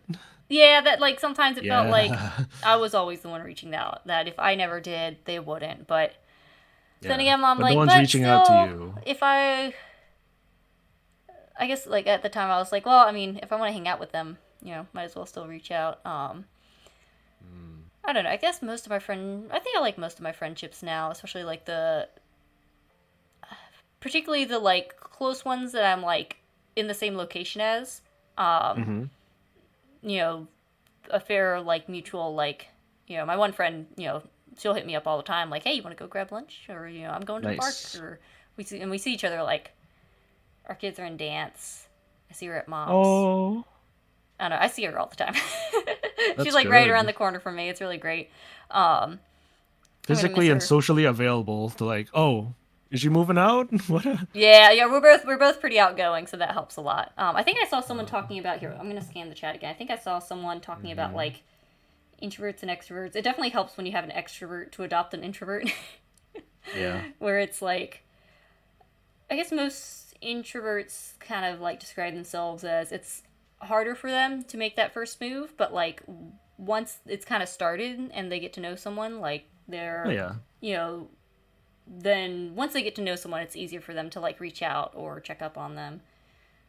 It's hard to Man, take like that talking first to step. other very like reserved introverted people, a very common thing that I would notice is that people are like, oh, I hate small talk. They actively hate it. I hate talking about, boring stuff like, oh, how are you doing? Oh It's yeah, just yeah, yeah. platitudes. And they just want to get to like the juicy stuff, like, oh, I want to have someone I could have deep conversations with. And I guess they don't realize that you need to build trust in order to get that to Yeah. that point, you know? Yeah, you don't want to just go to a stranger and start like venting to them. Talking about philosophy or like how, I your guess current thoughts on I whatever. guess that's one thing. Is Yeah. like a lot of people have problems with small talk. I love small talk. Um, I'm good at it. we could Yeah. I don't know how would let's give our small talk tips. Okay. How would you? Because like well I do all this by instinct. You on the other Mm-hmm. hand like you put in some effort to be like how can Oh, I go about this better? I did my Yeah. research. So share your tips. Okay. What's the scenario? Let's see. Will I be talking to them in the future? Let's say it's like casual but like regular group that sees each other. Oh, Like like a they're part of a group, but you don't know them as well. yeah, like you're kind of new to like a little gaming group or Oh, okay, something okay. like that, where it's like there's meetups regularly. Maybe not Mm-hmm. always the same people, but like there's a handful of like people that come regularly. I don't know. So I guess Okay. that kind of situation where it's like you Ooh, and might see them something again like, next week. You might like see them again in a couple weeks, or but you you can don't get know to know much some. about them or consistency and when you'd meet them. Yeah, where it's like you could opportunities to meet or see each other. Um, I guess that's easier when it's like someone that you see somewhat regularly, because then you kind of build a Yeah. repertoire.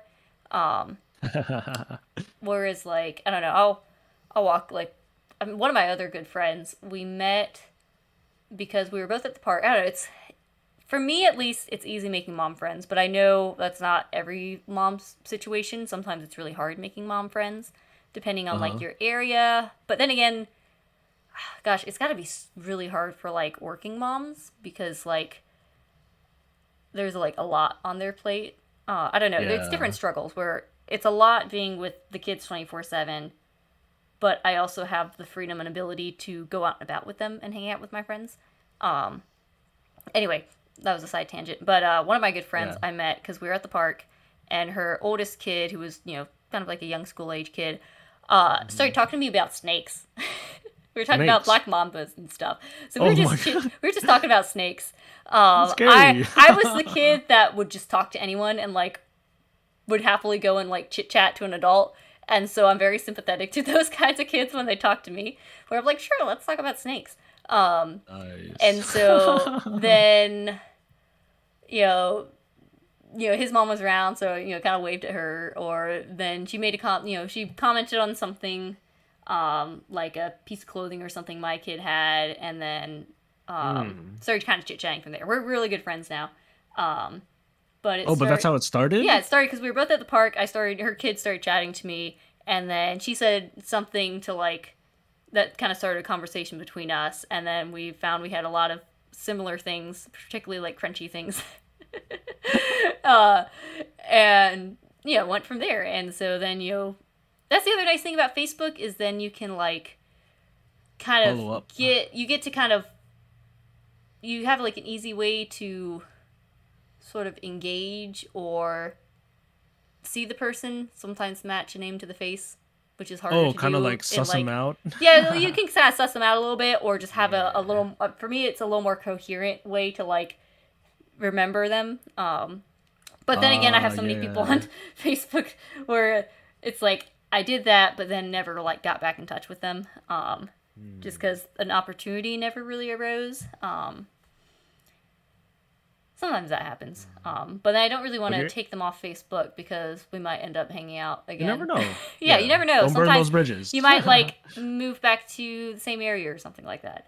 That's Hmm. definitely happened one time where at that little workout group there was someone that I knew somewhere else that then moved to the same area as me, and we like she showed up at the workout and we're like, oh hey, we're in the same location now, and I'm like, oh that's really cool. And What a coincidence. I Yeah. meant to like reach out to her again, but then never did, and then time elapsed, and then it felt awkward to try and reach out again.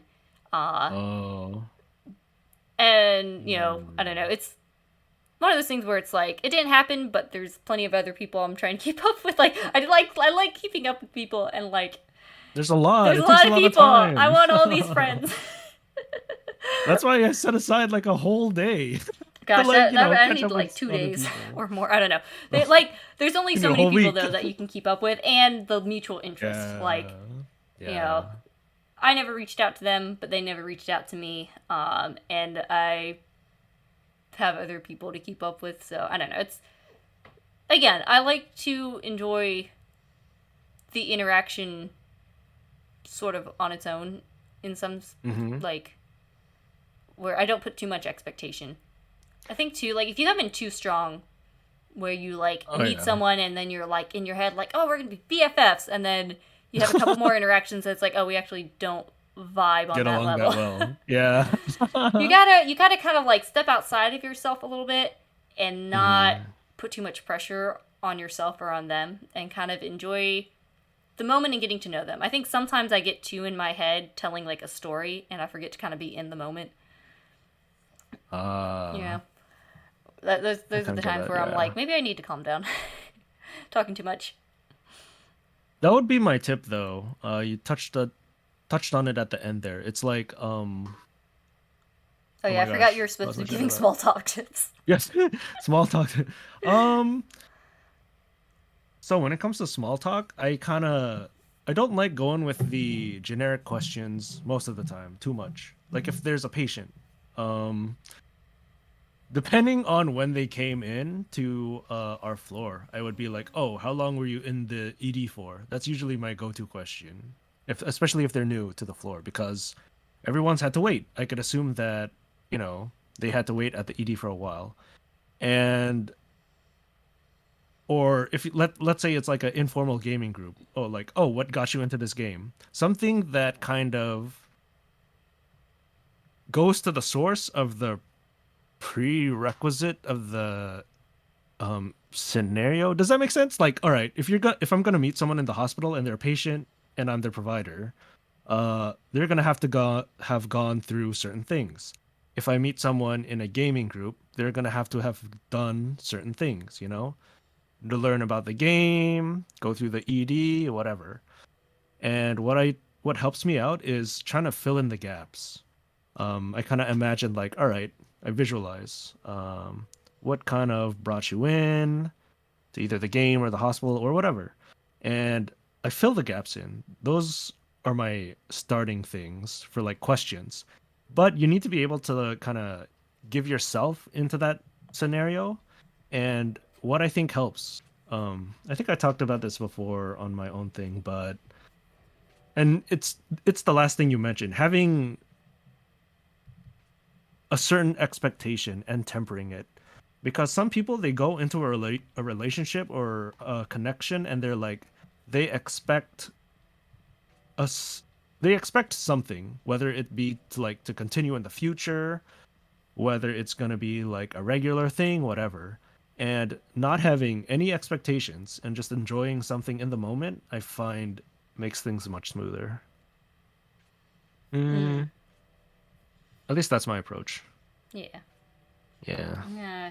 I'd asked chat to ask me questions, and I never read their questions, so I'm gonna try and check chat real quick. Let's see. I personally have had problems being aware of people being interested in me, more specifically females. I feel like the obvious anime protagonist in hindsight after my friends let me know. Oh, I saw that question and I was already like writing an answer in my head. Oh yeah? Okay, go for it. Yeah, because I've actually been through similar scenarios, and it's different because as a guy, there's certain kind of, as a guy or a girl, there's certain expectations based on your roles, right? Whether you're supposed to be the pursuer or the pursuee, or okay, that's a weird way to put it. But it's kind of creepy when a guy does it, right? Like, oh, when they express interest in someone, or if they're a little too obvious or pushy about it. But because of that, as a guy, you're kind of like on your guard more. Your expectations are different. Like, oh, I'm not the one being pursued, and if someone shows interest to me, like, it's hard to notice because I don't even think about it. It can be and kind again, of like, yeah, they don't have the awareness or expectation that someone would be interested in them, right? Of the opposite sex or whatever. And I think that goes back to what I was saying earlier, where you just kind of manage your expectations and you focus on enjoying the communication and the connection rather than trying to formulate a relationship off that interest. Yeah. Uh, yeah. I think was Just enjoy talking to them, you know? Like you don't have to actually, eventually go out or whatever. yeah. Just enjoy talking to them. I guess when he says obvious, oblivious anime protagonist, I think he's referring to like Mm, he didn't realize romantic. that someone was interested in him. Yeah. Where it's like his friends were, I guess his friends were like, oh, she seemed interested. Where I know for some people it can be like they don't have that view of themselves of that someone would be Mm-hmm. interested in them, and so then they Mm-hmm. might be more oblivious because they're not expecting that anyone would be, and so then they just kind of discount that. Yeah. I don't know. I remember going through that in like high school. I was like, why are these girls like, yapping over there and like glancing my way? What are they talking about?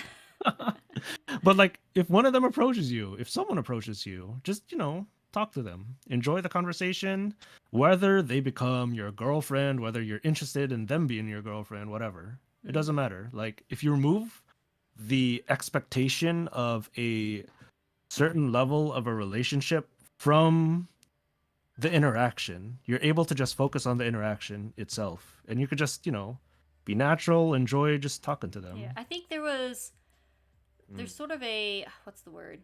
Not quite paradox, but like the if you can kind of like step back a bit, or like convince yourself that like you don't need it to become more, or like you're not putting that expectation out there, it's easier for Mm. that what you actually want to come. Like Yeah.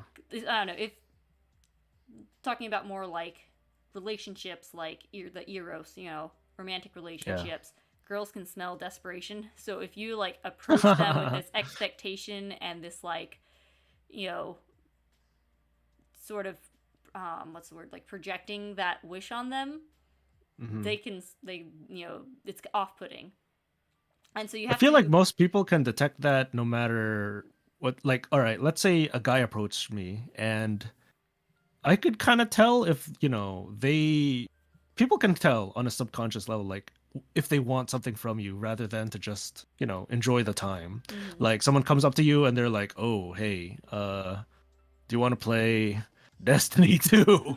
And I'm like, no, I'm not interested in Destiny 2, bro.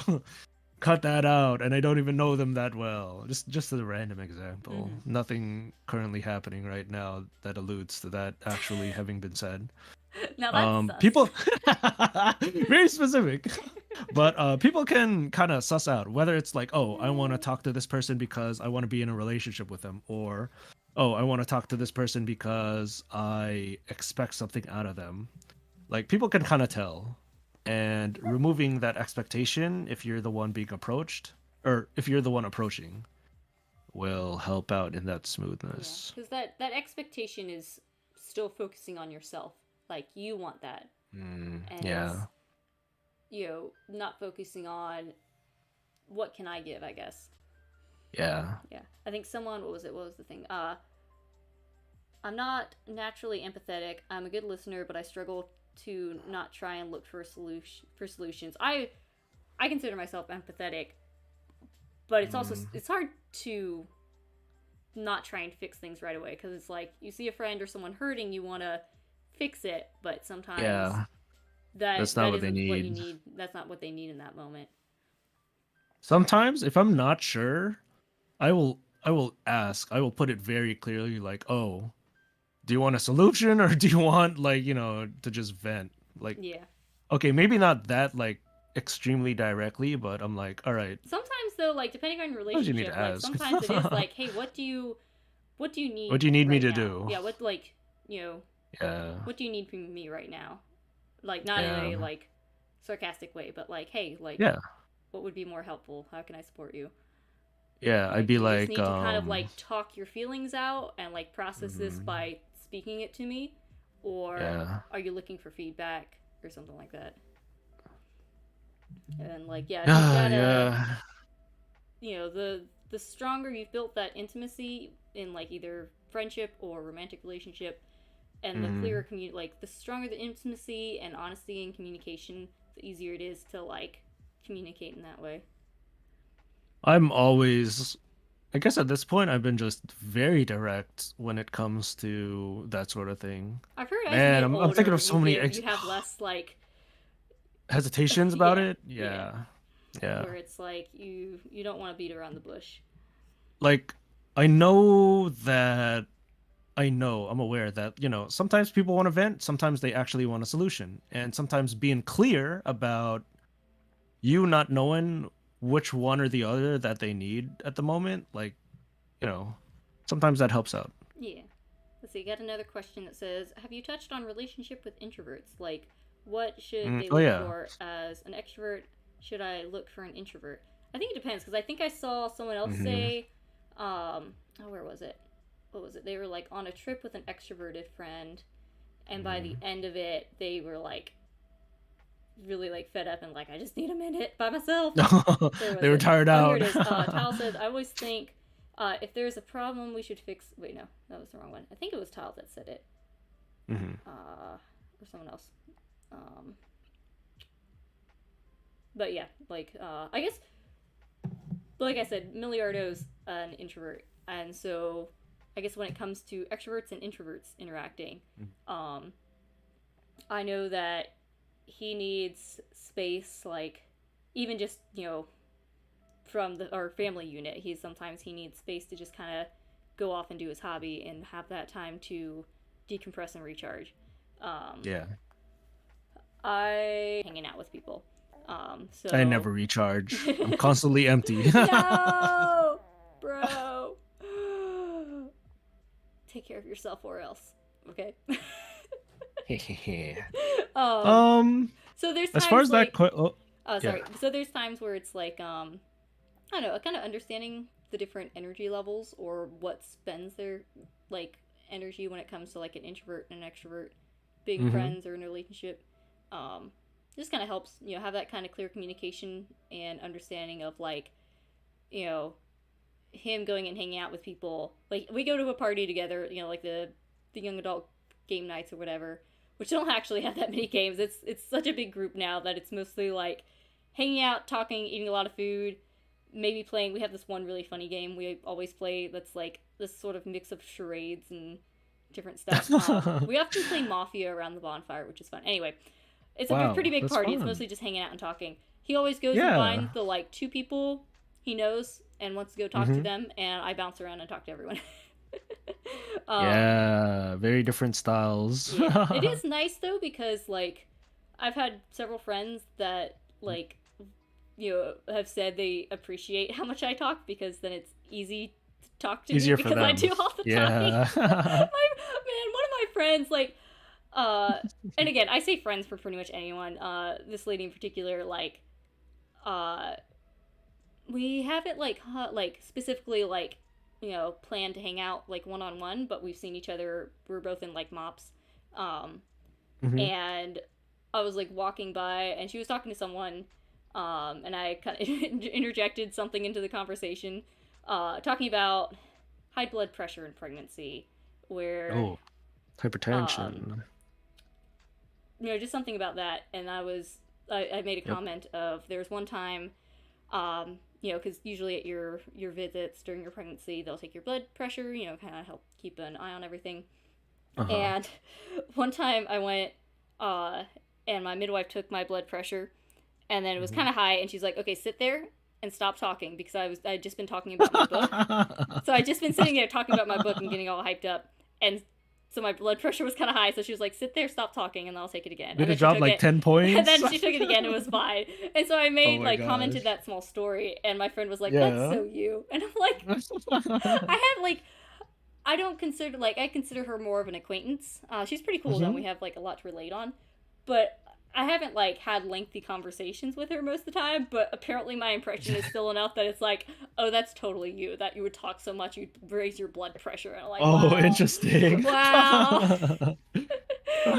She knows you well enough to at least, recognize that, people know, I don't know, sort of acquaintances / more like casual friends, like Hmm. I've had comments from them where it's like, yeah, they like that I talk a lot. So I'm like, well, at least that's reassuring. Because I guess I don't know. It's nice for introverts to have extroverted friends because the pressure isn't Yeah. on them as much to keep the conversation going because I do Have plenty a well on my mix. own. To the point where I have to like, I don't know. There's certain stories from my life I like to tell, and sometimes I feel like sometimes I interject them too quickly. Um, Oh, I you don't know. mean like it repeats too much? Well, I mean, I like telling them, and I'm usually telling them to different people, but sometimes I Yeah. like. I don't know if this is actually a problem, but sometimes I'm like, I wonder if I should like chill and like make sure the story actually applies to the conversation instead of Oh, just telling a you mean you story just that I tell it enjoy anyway? telling. um, I know one of my friends was like, "Man, you're one of the most interesting people I know," just because I've got lots of funny stories. So, I don't know. There's times where like I'm like, I wonder how people perceive me, or kind of wonder a little bit of like, am I too much sometimes? But Hmm. I've really had like I don't know, I've rarely had anyone, especially in my adult life, react negatively to me too much. Like I don't know. I feel like it'd be hard to do that at least publicly or to your Oh face, yeah, yeah. Most Um, people would, keep quiet on it at the time, yeah, maybe after. yeah. I don't know. Sometimes It's I'll have okay. thoughts of like, I wonder how I come across to people, but then I quickly forget about it. Yeah, that's I the way to go. I You just thankfully I forget. haven't had much Yes. problem. Like everyone feels awkward or cringe sometimes. Hmm. I haven't had too much problem like letting go of that or just being like, oof, oh well, moving on. Oh, I some can definitely people get it too like consumes excited. I can them. definitely get too excited on some topics that I'm really passionate about, and like sometimes I'm like should calm You down a wonder if little it's bit. too much? Sometimes I should calm Yeah. down a little bit in certain situations where it's like that's not really the time or place. Um, uh, Beer man's good at wrangling me. Nice. Being like, oh, just chill, Hmm. chill. Don't go on a rant. Don't go on a rant. Chill. I try to match the energy of whoever I'm with. Yeah, It can be tough though if you're not like used to it or know what to do in the situation. yeah, But yeah, I just try to match people. yeah. I think, yeah, I think making friends. I think more so making than maintaining. You just kind of gotta not worry too much. Don't put too much expectation because Oh like you can't yeah. get too just like if you build up these high expectations and they don't work out, then that hurts a lot more than if you didn't approach it with those expectations. Yeah, expectations, other mind killer. Let's see. I'm saying what chat's up to. Let's see. Oh, there was the comment. It was Owl Bandit that said I was on a trip with an extroverted friend. After some days together, I was on the edge of wanting to strangle him. So I told him I needed some time alone, and so we did things alone Yeah. for a day. I also enjoy. I Good. like. It's Uh, good that they were able to express that need. yeah, Some people they let it stew, yeah. but You being definitely don't want things clear, to stew. direct, bringing it up, it's like, bro, chill. Like let's have a day to ourselves Yeah, for a bit. That's I good. like it being alone together sometimes. Where Oh yeah. uh, not so much for my friendships because most of my friendships are pretty like when we meet up it's pretty active of like catching up or doing something together um Yeah. or trying to like manage to have a conversation between chasing kids um which is it's especially when there's several running in different directions. Hmm. um but I'm thinking more of romantic relationships where it's like it's nice to just kind of be around each other while doing your own thing. I think that's comfy too. Yeah, I've done that. Yeah, I remember, I think it was in college or high school. We were both into models at the time. He was into 40K and he had his miniatures, and I was into Gunpla. And I think there were a few times where we just kind of work on our stuff in the same room and maybe not talk to each other as actively, but we would just kind of chill and work on stuff it's a nice together. atmosphere. Yeah. Yeah. Even online, you could do that. Like hang out in a voice call, and oh my gosh, it seems kind of awkward at first, but sometimes it's just nice to listen and have other people present in the same moment with you, even if you don't maybe talk as much or are comfortable with using your own voice as much. just being there is kind of nice, and you could learn to be more comfortable with the people who are regulars. Yeah. I That's think my advice for that. sometimes I know there's been times in my life where I've had to get comfortable being in silence and like Oh not yeah. feeling like I have to always fill it. Yeah, there it is pretty uncomfortable for most people, but you just got to be you got to learn. Eventually people learn to just be okay with silence in a conversation. Yeah. I feel like there's a certain intimacy there where you don't feel the pressure to, To like say something or receive something, right? yeah, where you have a certain Yeah. understanding of each other, and so like you can kind of chill together. Yeah, just a little break, Nothing to say on the current topics, may as well just Yeah. chill, taking the moment together. Yeah. Yeah. Tile says, "Hey Loli, if you go Menhera, I hope you contact me so I can ignore you." I've seen that message like 3 times or at What? least 2 times, and I've ignored it. Ah, there you go. There you go. Let's see. Here I'm gonna answer another question, and then let's talk about I don't know, red flags in friendships or how to Ooh, deal red with flags. conflict. Gotcha. Because like most relationships are gonna have bumps along the way. So anyway, um, Yeah. let's see. Tile says, "I'm curious how it'd be to be drunk, but I'm not sure how to know when I'm drunk. I hear you have less inhibitions, and my shame keeps me in check a lot. So IDK if it's a good idea. I guess when it comes to like a little bit of booze, kind of loosen you up. I've never been drunk. I've had like I don't know. Anytime I've had a drink, I drink for the taste. I have no desire to be drunk. Oh, I drink to be drunk. I drink to get wasted. No. I drink to forget, to Uh, pass out. yeah, like I don't know, having like a drink and you just get yeah, you kind of I guess you do kind of loosen them up a little bit. I don't know. I, f- I I I forget feel like how it I always want to be works. careful with alcohol, even the way I talk or phrase it. Like, especially Yeah. around as the kids grow up, I never want to phrase alcohol as "I need a drink." Yeah, yeah, yeah. I That's want to very keep it. I'd like a good. drink, or even if in my mind I'm like, oh, this would be nice to have a drink to relax to. I try and be very careful about how I phrase alcohol in my mind and in my language. But it is nice It's having a very drink. important how you frame things. Yeah, it's Yeah. nice having a drink, and it does kind of make you relax a little bit. I think for most people, um, where I don't know, I'm not sure how to describe it. I forget how I would say it having works on like a a drink, physiological level. having a drink would probably be fine. I would be careful not to do it like you don't want to depend on it. Um, It's important not to use it as a crutch to be social. yeah, What Temp said, and I feel like I see it a lot. and it's Like hard too if you go because to a party or yeah, and something. it's hard too because a lot of times there's like a sort of culture around drinking that if you don't want to drink, you're like weird. And I see a lot of people that Oh. push back against that of like, you know, they like I have one friend who, um, I believe she's like very purposefully sober. Where Mm-hmm. I don't know her the background, but I'm assuming it was becoming a problem or something that wasn't good, and Mm. so she like Oh, made a in her very like personal deliberate life. yeah, like she Yeah. made a very deliberate like I am not gonna drink. I'm just like not just kind of closing that door for my own personal Health. reasons. Yeah. And that's her choice where it's like she doesn't want to have a drink. Like some people, it's just it just needs to be a no go for them. Uh, and Self I control guess and knowing limits and boundaries. yeah, and I guess I haven't run into it too much. There is like a mommy like wine culture.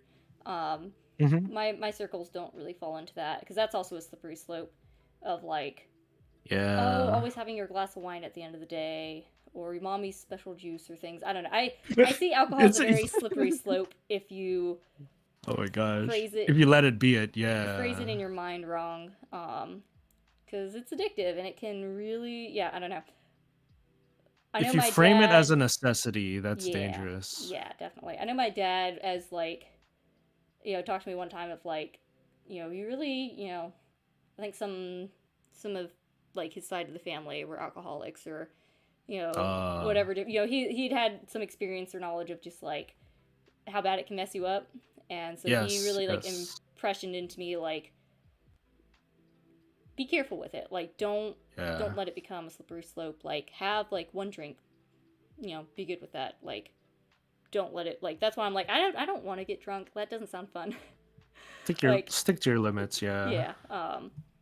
So I guess that answers the question. I'm really bad at answering questions directly. I always go in circles, and I'm like, I think I answered Tangent that. Yay! circles. I've Circle Minna, gotten circle really vanilla. wasted. The most I've ever drank was during an office party actually.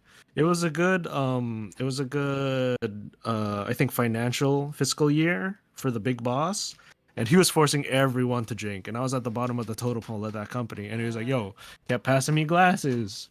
And the alcohol tasted really bad, but I kept drinking because I was like, all right, big boss hands me the drink. I gotta drink it. Those Uh, are our roles. yeah, I that's the thing that I vomited don't in the like. office. I vomited Oh everywhere. gosh. And remembering that experience, like in the office, on the cab on the way home, in my coworker's car, next to the toilet in the bathroom, Ugh.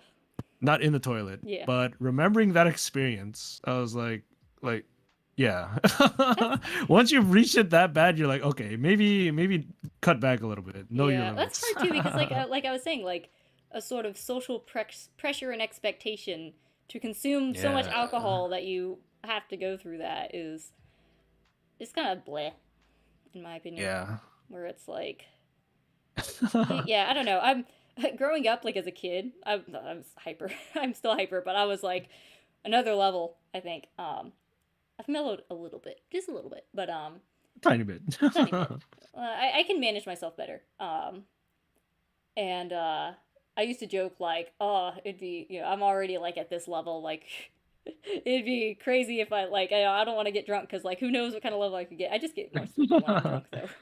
I don't get like crazy It's the hyper. opposite. Yeah, I get more sleepy. And just Yep. kind of chill and just kind of like well not drunk but tipsy. I'm just kind of like la la la la la la la. Just That's a little a more comfortable silly. level. Yeah. Yeah. Let's see. I'm trying to see if there's any more. Let's see. How much 20% mead till I'm drunk? I don't know. Stick with a glass. Stick with the glass. And like I feel like anytime I've like had a drink, I'll have like a drink or so, be tipsy for like just a little bit, and it wears off pretty quick.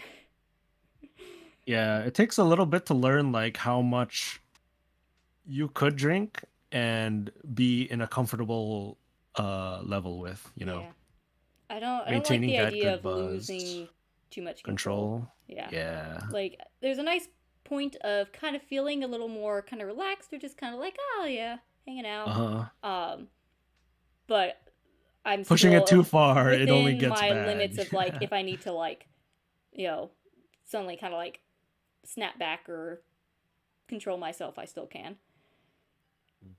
How strong that liver organ doing? Let's see. Yup.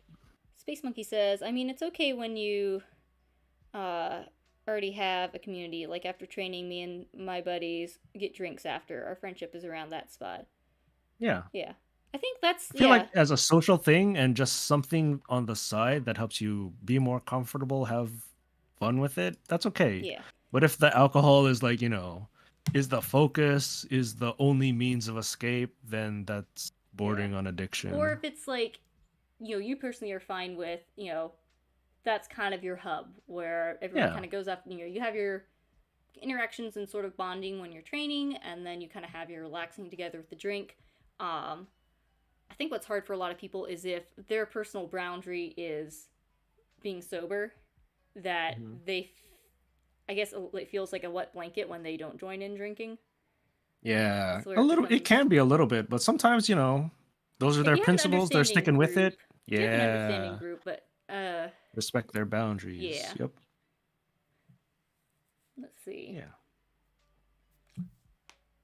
I watched a friend throw up in the oven, pee on the floor, and pass out in a snowdrift. Decided drinking was a bad idea. That was me. Gosh. Does that just those two times we had the big office parties because, things were Got a going little too well. crazy. Very, very. But, after having experienced that, I know where my limits are and how Yeah. much I need to or not, when not to even partake. Yeah. Yeah. Let's see. I'm trying to think. I feel like we've touched most. Oh, we were going to talk about red flags, or Yeah. how to deal with conflict in friendships. Like Ooh, you've I met the got person, you've actionable reached out, things.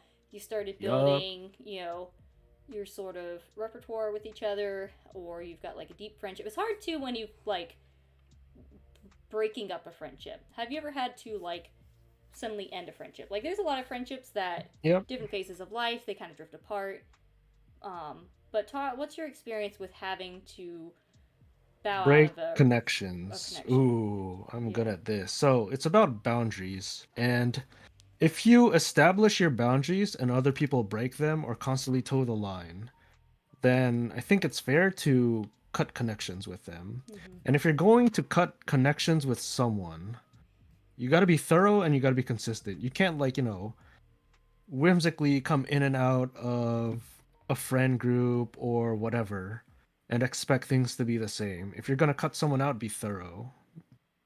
And be consistent. Mm-hmm.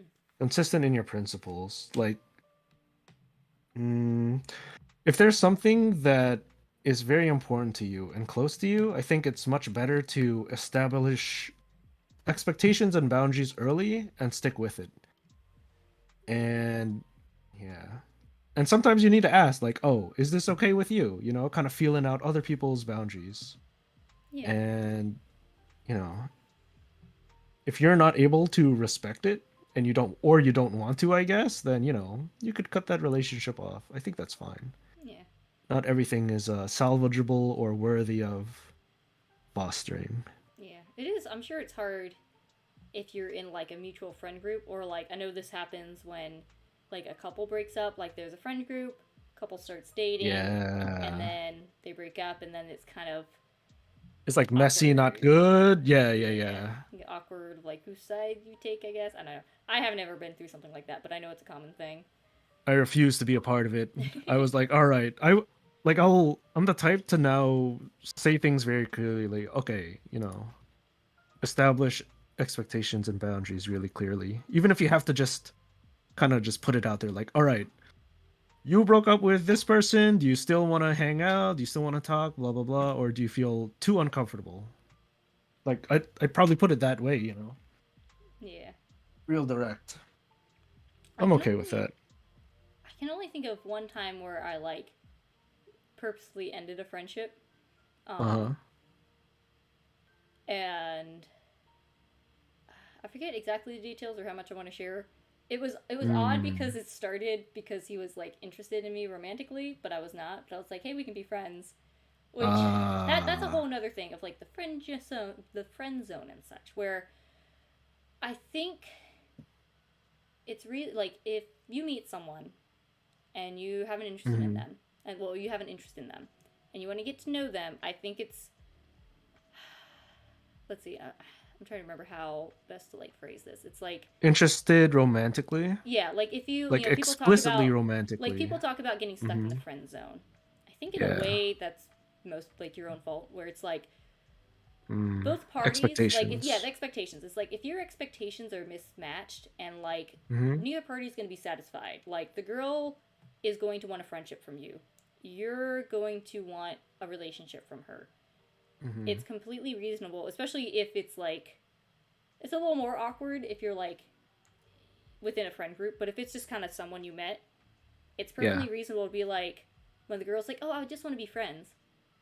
Take yourself out of the friend zone. And be like, "Hey, you know what? Like, Cool. Bye. Yeah, yeah, that's fine. yeah.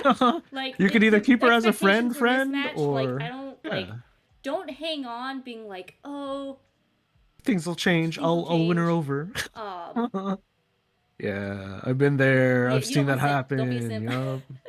Yup. Yeah. uh, now to be fair, uh, Mm. I did. I, I didn't actually friend zone Beer Man. My words were saying like, oh, we're both like we met, we talked online, like we got introduced by some friends that we Mm-hmm. like mutually knew, and we chit chatted back and forth online, and then when we met in person, as like after we met in person, I was like, oh well, we're both kind of busy, like we shouldn't like let's just be friends for now. Okay. Which was just that was just words. all my Like I didn't even believe them. And Oh like wow. I don't know, everything else I was like I was just lying to myself at that point. I like called him like Mm. 5 days later and I'm like, so I actually like you. so Oh, you okay? so it was like we he called me out the first time I flirted with him, like Yo, over beer text. man, let's go. It Call was her out. like it was like we had mutual friends. Gosh. We kind of had the when it comes to like talking to people online, we kind of had the like opening to start talking to each other, chit chatting back and forth over like Uh-huh. Messenger. Um, and I remember I forget exactly like the specifics, but I remember like typing something and being like, should I send this? Sure. What's the worst gonna happen? And he called me out. He was like, "Oh, if I didn't know better, I thought you'd be flirting. You know, if I didn't know any better, I would think you were flirting with me or something." I'm like, he got me. He called you out. He So knew. like, He recognized it. so like, even though with my words I was like, "Oh, we should just be friends for now," it was more just my like, I wouldn't say insecurities, but I was lying to Mhm. myself either way. Wow. I didn't want to just be friends. Nice. So I don't know. I guess It's there's funny. certain situations where, like, you don't have to believe her that she wants to be friends. But I feel like, I feel like that's a rarer case yeah, but that's though. the rare occasion. Yeah. And most of the time, like, you can probably tell when a girl's like, seriously, like, you know, I'm not interested. Yep. You also got to watch out for. You don't like.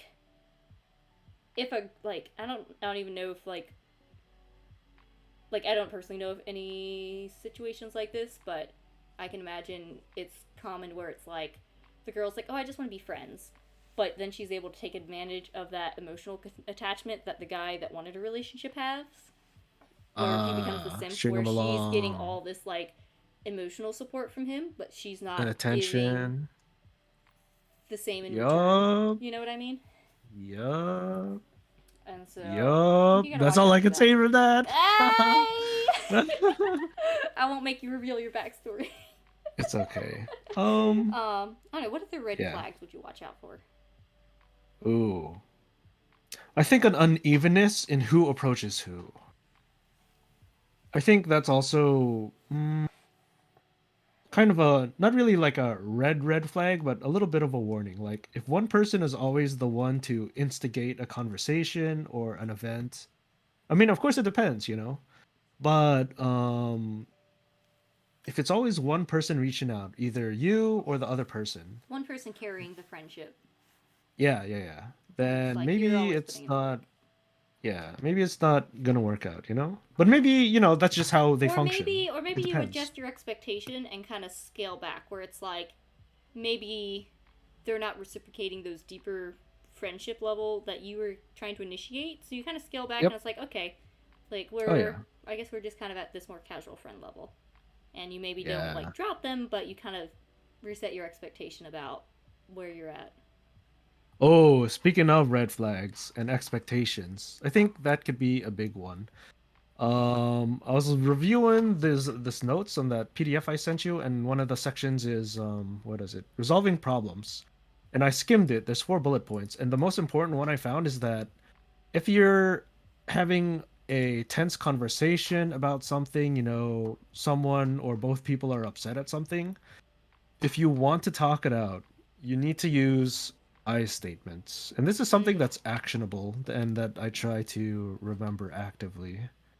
Rather than looking at the two people and making assumptions about both or the other person, the only thing you could honestly say are I statements. You know, I feel this way, I think this way, rather than saying, you know, because it's more accusatory if you assume the group or the other person's behavior or actions. Oh, you know, That we puts were you doing against each this, you other were feeling instead of this. working together to resolve something. It's more like Like making recognizing like that you could only see your own view yeah, honestly. You can't assume what the other person is thinking or feeling or doing, yeah, you and know? making those assumptions, Hmm. usually it makes the other person defensive. Yeah, too many of those assumptions, like in a conversation like that, like you did this, you were thinking this, I know blah blah blah blah blah. Hmm. If they default to that, I don't know. Maybe it could be a communication issue, but they could also be it could also be a sign of um different expectations that maybe weren't realized at Yeah, first, you know. that is a good point though. Like in any relationship, like Yeah. like I think yeah, you don't want to jump to conclusions or make assumptions. It's Yeah. oftentimes better to like not assume the other person is doing anything maliciously. A lot of times, Yeah. like I approach it like, "Hey, X made me feel this way," or like this Hmm. this thing made me feel this way. Like this Yeah. action that you did, we're we're looking at that isolated from you. Like I'm not attacking Hmm. you. I'm attacking this. Not attacking, but I'm addressing this action that affected me this way. Yeah, how you phrase it is very important. Like, let's Mm-hmm. say you're having an argument and you say, let's say I was being led on by someone. If I phrased it as you were leading me on, that's very, very different from saying I felt led on. Yeah, It's kind of nuanced and it kind of conveys the same message, but it's completely different, you know. yeah. It's yeah. It's The like other my it gives the other perspective and I person. can't be my denied my perspective. Yeah, that too. Yeah, and then yeah, probably harder to gaslight that. Yeah, you can you can. Yeah, Well, you can, you can try. but it's harder. Yeah. But if you like, it's very accusatory. If you assume like, oh, you were leading me on, you were doing this and that, Yeah, because then the if person someone has to does jump that to to you, defending you gotta, themselves instead of then yeah. it kind of derails instead of being like addressing what the conflict or miscommunication was. Because a lot of times it's a miscommunication. A lot of times you can approach it like, hey, like this situation, what was your perspective? Like sometimes even before bringing up your side, just Seeing what they asking felt. them like kind of like, hey, what was Yeah. going on here? And then you can be like, oh well, I see from your side now, and from my side I saw that and I perceived it or it affected me this way, so what can we do in the future to not let that happen again, or have better communication. That's a very clear and direct way to do things that, I kind of wish more people just did. Yeah. A lot of people like kind of beat around the bush, avoid stuff, but being direct, like, all right, how do you feel about this? I feel this. Let's work something out or, Yeah. move on if we need to. Yeah. Hmm. Yeah, thankfully most of my friendships there hasn't been many like big bumps in most of my friendships. I've had to do a few Yeah, things like that. I know there's one friendship where like we've been friends a long time, and it's nice because we can have some like fairly like differing debates and views about stuff, that we're able to Hmm. like Work discuss stuff and like out. debate, like sort of debate and discuss with each other, Mm. and like have very like differing sides, but have a conversation, which is nice. Ooh, that's kind of hard to do, especially like in the middle of it. Sometimes, Yeah, at least I've felt that the other person isn't there to have a conversation. They're there to impose their viewpoints. yeah, And when it comes to that, like I kind of either shut myself off and I'm like, "Oh, okay." And I yeah, try to learn maybe a little bit more, but I stop interjecting or introducing my thoughts and ideas. Like if it's clear that they don't want to talk about it, then I won't talk about it. yeah, Like if they're just kind of, parading there or whatever. yeah, Or you just remove yourself from the conversation. yeah. I think that happens more Yeah. with like people you don't know as well. It definitely takes you definitely have to have like a very sort of intimate level where you like really know and care about the other person to, because it's easy to just interject your own side and not listen. But if it's someone you care about and you care about their Mm. opinion and you do want to understand them, then it's easier to have that sort of conversation where it's not like a heated debate but like a intense conversation talking about different Ooh. sides.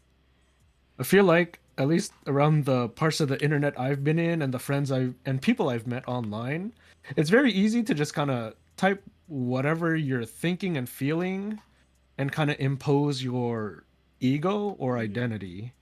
And if there's even a little bit of pushback or resistance, sometimes it feels kind of bad. Yeah. But at the same time, like, are they doing that to? communicate? Are they doing that to establish their So many nuances identity and online ego? Oh or yeah, that it's are hard to missed. read. Like the situation I'm thinking of was like a phone call. Like, Ah, you know, yeah, yeah, it's much yeah. different It's where it's like different on a text. very close friend that we knew each other and cared about each other, and could have a conversation over the phone talking about sort of very differing opinions on stuff. Like heavy topics. Yeah, and Yeah, that's that always takes a nice to have. very deep friendship, I think. That is, that is. If you could share like conflicting views and be okay with the other person being where they're at and being, where you're at and Hmm. not feeling attacked or attacking other people, that's a healthy connection. Yeah, it's easy to get Mm. defensive. It's definitely hard to, yeah, it's hard to break out of that once you get defensive. I think so. I've wondered about that for a long, long time. Like, I found myself getting defensive too. I found other people getting defensive. And I think the core of that, I think I finally found the answer, at least one that makes sense to me. The core of that is people, especially nowadays, I'm sitting up because it's important to me. People nowadays on the internet, people follow their interests, and those interests are very important to them. But what's very scary is tying your concept of self worth and validation to that interest. I'll give a very specific example because I've been through this. Younger guy that I knew, um, very into fighting games specifically. Loved the fighting game that we kind of met each other in. Loved the nuance of the game. Loved the community, and they would do a lot to try to support it. But they would find themselves hurt when things go badly in the community. They would feel stressed when they feel like they weren't doing enough or whatever in this fighting game community, right? And I always told him. I always told him. I'm not sure if he works stuff through, but you can't tie your ego and sense of self worth to the success or failure of something that's outside of your control. Um, you need to separate your ego, your identity, your the inherent self-worth that you have as a person from things outside of you, things you can't control, things that maybe are important to you and that you value but Yeah, are I guess all not. your emotional energy is not your Yeah, own yeah. though. You gotta have at least a little bit of a boundary and detachment of it. Not to say that you should be completely detached and not have any interests. It's important to have passion in a lot of things, but if you're not able to separate that self-worth, uh anytime someone attacks your community, the thing you like, the thing you very much enjoy, you're going to get hurt, and the reason why you get hurt is because there's too much of that You're placing your mending. self worth in something that you Yeah, have no control over. yeah, Yeah, yeah. that would be exhausting. Too much of an ego is unlikable, and you're not able to like communicate with them as much because they're not willing to or able to. And people So with no ego are kind of boring. yeah, I They was just just kind of looking at go that. I'm along with like, that's an things. interesting. Balance, I guess balance. I don't know. What does it mean to be without an ego? To Like have no I self. I actually self had met. image? Yeah. Like what is the There was some definition? guy who had it like a clinical issue that I came across, and they were very detached from themselves. Not in like a depressed way, but like I think that like a Associative. sociopath almost. What Dissociation. Yeah, yeah, yeah. is yeah? What is it? The Um, they associative. just I forget what the did word. not I think I care. know what you're talking about. Where like Yeah. I've heard it described as like it's hard to be like in the present. I know people that have had like traumatic, things happen or childhoods or things can get that where Mm-hmm. it's like you don't feel like you're in your body or in the present. Simplest way I could describe it is that they self-reported to be living their life through the third person. Mm. It'd be like the things they do, the actions they took, the emotions, the subdued emotions they felt. It'd be like for them either playing a game or reading a book about that person. Very distant, very Yeah, detached. They did not care. They had no interest, no passion, whatever. that's And hard. talking to them, it was like, yeah, like, there's nothing you could do for them, Yeah, And even if I tried to do something or even That's the wanted to level where try it to needs fix. like Yeah, serious like help dealing with yeah. that. It's a. Here's another thing. Like some friendships, they become full time jobs, especially if you have to act as like a therapy thing. You know, like I feel like it's emotionally draining. It can that's kind of be. a not a red flag, but I feel like that's hard because like you want to be Yeah, there for them, but boundaries. yeah. Like If if it you becomes, I care feel for like if it's them, a friend, even a deep like a deep friendship, I feel like there's certain yeah. boundaries where like you know that might be too much. My principle is to be able to save yourself before you even think about saving another person. Mm-hmm. And it feels good to try to help people, to be there for other people, but sometimes it takes a lot and you can't be expected to maintain that indefinitely, Yeah, you no gotta. matter What's the the level analogy? of You gotta put your connection. own oxygen mask on first. Yeah, before you put them on other people. Yeah. Yeah, pretty much. Oh Mm. man, my arm's all sore. Oh, It holding dough baby. Were you sitting weird? Yo, No, no, posture check. I was holding dough baby with one arm, and I just like moved that Oh, hard and like switched to the other one, and now it's like, oh, I gotta stretch it. he's tired. Yeah. Oh man, that's pretty late. I guess we probably should probably Oop. wrap up soon. I need to make sure I get Sure. plenty of sleep. My I will my not bad sleep. habit of staying up late. I will fight my sleep. I will stay awake. I need to get stuff done. I need to edit some videos. I need to plot, I script some was stuff. I need to. I was very much like that, especially well, even with kids. Like the kids will be asleep for hours, and I still won't go to bed. Um, and that's a me problem because I'm the same way. Especially since during the day it's very hard to get things done. Where I'm like I have so many things I want to do, and as a teen, I was like especially writing. I was like I want to stay up and write. Like I like staying up at night and getting things done.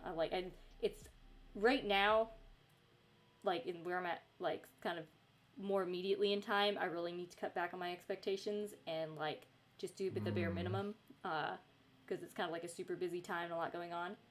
It's yeah. hard for me. It is so hard for me to like even just thinking about like not trying to like I really need to like purge the house and get rid of stuff or clean things up. Like it's hard for me to think about accepting only doing the bare minimum of like keeping like only doing the bare minimum around the house to just keep us like fed and clean. Like there's Yeah. always things I want to work on, and it's so hard not putting an expectation on myself to do more. But I It's need hard to to right change and now. adapt behavior and expectations, Yeah, Yeah. I've always been not I'm not sure if I'd say workaholic, but I'm very busy. I want to get things accomplished, and it's You feel restless. maybe yeah I or feel like if I don't restless. I don't know. It's hard to like accept not trying to get anything done. I guess. But anyway, Gotta I accept the need to limits. make sure I get enough sleep though, because I'm bad at I that. will not Kids have sleep. I made will me burn get out. more sleep because I'm like, well, they're gonna wake up in the morning, usually around the same time. So You like, need to be rested I for need to them. at Yep. least get a certain amount of rest. Yep. I'm still bad. There's still times I go to bed at like 4 a.m. I 4 a.m. usually my cutoff's 2 a.m. I'm trying to get better at like I don't know, maybe my cutoff being 12 a.m. right now. Wait, are we? Wait, It's we're almost not. 1 a.m. here. Okay. Oh no. That's fine. It's fine as long as I get to bed early. I'll be fine. I don't know. Don't let We're a Chad or family of me night keep you owls. up. Like a lot of people put their kids to bed like at like 7. I think Doe kids Ah, usually asleep by like 9. yeah. And that's it used to be I don't know. It used to be really like we would all just like go to bed really late. I feel like 9 was an improvement. We finally got like a pretty solid like you know bedtime routine for him. Growing up, we would always eat dinner at like 7 or 8, always really late. Oh yeah, This that's is us. the jobs my parents did. So, me and my siblings, we would go to sleep like even later, like 10, 11. Yeah, that was like I said, 9's an improvement. I feel like for Yeah. a majority, yeah, we're like I'm trying to get better at getting dinner done earlier so that we can like keep a pretty because like for the for us as parents like having some time after the kids go to bed is good and like we need that just for Yeah. our hanging out or getting things done after whatever we need to do. So I'm trying to get a better habit of at least having dinner done earlier even if we don't change bedtime much, at least be able to get dishes done before it's super late at night after the kids go to bed. And not having anything to worry about for later. It's so hard for me to stop. It's so hard for me to put like a stopping time on like not trying to get anything around like cleaning done or things like that. It's so hard. Uh-huh. Beer man will be like, hey, like we need a time where like you stop doing stuff and like relax, and I'm like, how? I'm really bad at it. That urge to keep moving, to keep doing kitchen stuff, kitchen projects. Like that never ends. A weird line of like it's kind of a hobby, but also like it's taking care of my family. I don't know. It's tricky, but anyway, we were talking about dinners and whatnot. We always eat dinners too, but I'm trying to get better like having things planned and prepped earlier. Oh, but the nice thing though about like going to bed late is like my kids don't wake up at like 5 or 6 a.m. or like 6 or 7 a.m. It's always at least like I feel like the earliest is like 7:30, more like 8ish. Man, growing up, I feel like the school starting time, we'd have to wake up at like 6. Yeah. I forget. In a long time. Homeschool life didn't have to do that, which is probably why my not fair. My natural sleeping rhythm can be like later. I also feel We'd like always miss the bus so often. That's why I feel like I'm always like rushing to things, like like meetups and stuff for like moms is like I think I get the feeling like most people they're like up and about a little bit earlier, like their kids wake up earlier, maybe because they get to bed earlier, and so they have more time to get ready for like the 10 a.m. like story time at the library, and I feel like I get up in just enough time to like get clothes and food in our belly and get out the door. Yeah. But I like our time. I'm pretty happy with it. We're just a little more night owls, but I like sleeping in relatively. But anyway, kids have definitely made me be more careful with well, I need to be more careful. I'm still bad about sleeping. I used to like. There's one time, I tried, but I didn't manage to actually like do. Where I read something where it was like taking certain like length naps at certain times so that you didn't have to actually sleep. It was like training yourself to like go into like the deep sleep quickly. Oh. So it was like taking like an hour and a half nap at like it like kind of a little bit in the morning, like maybe at like I forget, it was like somewhat in the morning, and then somewhat in the afternoon, and then only like a 4 hours like at night. And I really wanted to try doing that, but my brothers kept like waking me up and being annoyed that I was like trying to sleep in the middle of the day. I had a really messed up sleep schedule. I used to live in New Jersey and commute to New York. It would be a 20-minute drive to the bus stop, and then it'd be an hour and a half bus ride from where I lived to the city. Yeah. And I would sleep on that hour and a half there and back. So that's 3 hours total. And then I'd sleep 5 hours where I was staying. That was really messed up. I did that for like a year. Yeah. REM sleep, yeah, that's what I meant. None of Holistic that. sleep, like the Uberman schedule. I don't know, I guess. I just remember seeing the video or something and trying it, but it didn't work. I feel like Tenma did a thing about that. Polyphasic sleep. I gotta ask though, is your sleep schedule still like night owls? Because like you did so many night streams. Oh, I'm used to working the night shift. Yeah. Don't worry. All right. I'm in my natural habitat. Yeah. I do like being night owls. I don't know. Nighttime, I feel like nighttime's a productive time. There's so often it's quiet. Nice. Yeah. So yeah, especially if you like, yeah, that's why I'd stay up and write. Is like no one could bug me. Yeah. My brothers would often just like come in and like, one would come in to talk to me, or if like I had like a mirror like on my wall. Oh, like, hold up. one. It was like 5x9 to like practice my ballet Yeah. dancing my brother got me for Christmas. So I had this giant mirror on my wall. My brothers would often come in to like flex. Yeah. Themselves, or they'd put some like weird gear on and come and like look at themselves, and they just walk in and like flex in my mirror. Or one would come in to talk to me, but then another would come in, and then they'd start talking. And then like 3 boys were in my room, three of my brothers were in my room, like talking to each other, and I'm like, I'm trying to write, get out. And so then I got my reputation of like being like a mean like sister, always writing and never wanting to hang out. And I'm like, that's because you guys barge into my room all the time. Anyway, she needs space. but yeah, I like nighttime. There's often, you hit that point where you get tired and you go past that point and then you're just awake and then you're like, oh crap, I gotta sleep. Yeah. But that's when you hit that productive like stride and no one's stopping you, and then you're like, I have kids to watch the next day. I need to sleep. And that's when I put in my ASMR and go to bed. Nice. I push back my sleep. I always had trouble sleeping, and I would always like stay up, stare at the clock, either analog. Growing up, I had an analog clock, and it would go tick, tick, Ooh. tick, and it would drive me insane. I would just lay in bed and stare at it, and then it would switch to digital. I would stare at the digital number change slowly, and eventually I just pointed the face of it at the wall. I think, yeah. And then nowadays I just stay busy until it's time to sleep. I try to Yeah. keep busy. I think watching the clock is like one of the worst things if you have like trouble sleeping. Oh yeah. I think also, I've heard that trying to like force yourself to stay in bed when you're not tired just kind of builds like a bad association with trying to go to sleep in your bed. That it's like if you're not falling asleep, sometimes it is better to like get up and do something until you feel tired and then go to bed, just so you're like not Yeah. building this pattern of feeling stressed trying to like lay in your bed. THC gummies or melatonin. Kind of helpful, but I'd rather not sleep at all. I will not sleep. No time. I used to be like that till I had kids, and then I'm like, I have to Yeah. sleep. Nighttime's fun though. I like nighttime. It's quiet. It is. Yep. It's a nice time to stream too. It is. Put people to sleep. Less overlap. Yeah, I'm Yeah. boring. I put people to sleep. And Adija, I'm proud of that line. Yeah, that was a good line.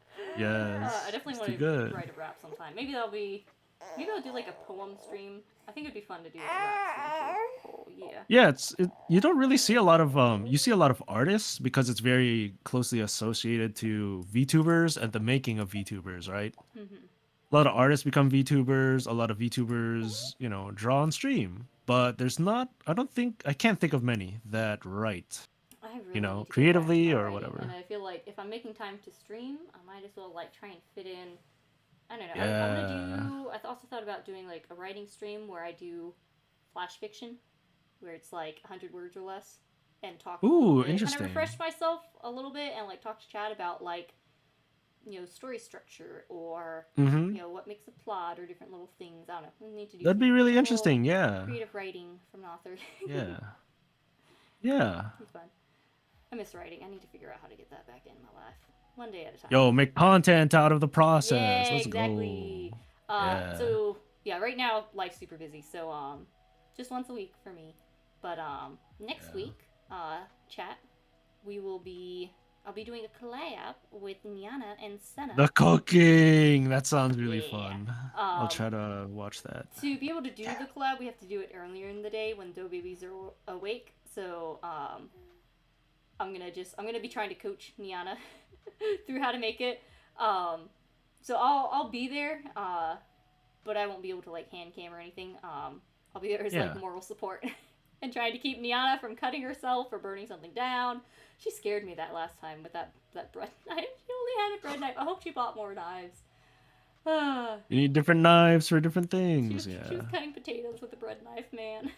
Oh my god. She was chopping at it. She was like swinging it. I was like, oh my. I don't think I've seen a lot of like for lack of a better term, co-op cooking streams. Yeah. So it's such a great idea, It was doing fun, something together yeah. like that. But yeah, so her and how they're doing it is I have to check if they posted. They made a recipe card that has ingredients. So what we're gonna do is you gather up those ingredients and together on stream, along with chat, we're all going to like cook it. That's good. So That's it's like a good. cook along. I think we're going for What a great 7. idea. I think we're gonna go for 7. 7 p.m. Eastern 7 p.m. time next Sunday. Sunday? Yeah, it's 26th, I think. Mark that on your calendars, y'all. Mark it, and then I will make sure to retweet the little recipe card to go gather the ingredients. And we'll make dinner Yeah. together. I want to Very do. fun. I don't want to do another cooking hand cam where I make a pumpkin roll where it's like the like roll cake. Mm-hmm. I've Oh, got yo, the pumpkin roll ingredients. cake with the cream cheese filling. Yeah, it's good. Yeah. It's actually, the hardest part is just like flipping. Like you basically you make your little cream filling, and you make like a sort of very like thin cake. And then the hardest part is just like flipping that from the pan to like a tea towel to then spread Rolling it. your stuff on it and Yeah. rolling it. That's like the hardest part. But I think like, I made that it- before and it like cracks, right? I guess if you don't have like the right ratio, like if you gotta like have it like springy enough to roll it. Yeah, but I like made it spongy, once, springy. not this like past Thanksgiving, but the one before, and it was so good and wasn't as like it seemed intimidating, but it wasn't that bad. So I'm pretty sure I got the ingredients. Tasty. And at some point when I can manage another hand cam, I want to try it again because one, I want to eat it, and it would be fun. That would be a fun one to show. The cake I made that one time turned out crazy. It went all over the place. Gotta cook to eat. Yeah. Yep. Anyways, I think I don't know. Do you have any last thoughts about friendship? Happy for all the friends I've made in FlaVR. Yeah, me too. Thank you for having me on. I appreciate it. Yeah, it was fun. I know it's hard for you to stream, busy. So, I'm thankful we had this opportunity. Yeah, it was a fun topic. It was. Thank you, Chad, for having me. I hope it was interesting to listen to.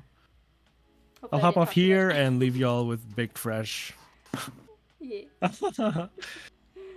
One thing I'm great at is talking. That's why I'm a VTuber. It's the bare minimum. It's the most important part of being a VTuber. You gotta talk. Got stories to tell. I can chat for hours. Good. Well, you have a great night. I'll call it here. Baby says good night, everyone. Good night, no baby. Until next time. Lolime. Lolime. Stay fresh. Have a good week. Alright. Thanks for waiting at the beginning through all our stuff and whatnot. Yo, we worked through it. No problem. Alright. Good night, everyone.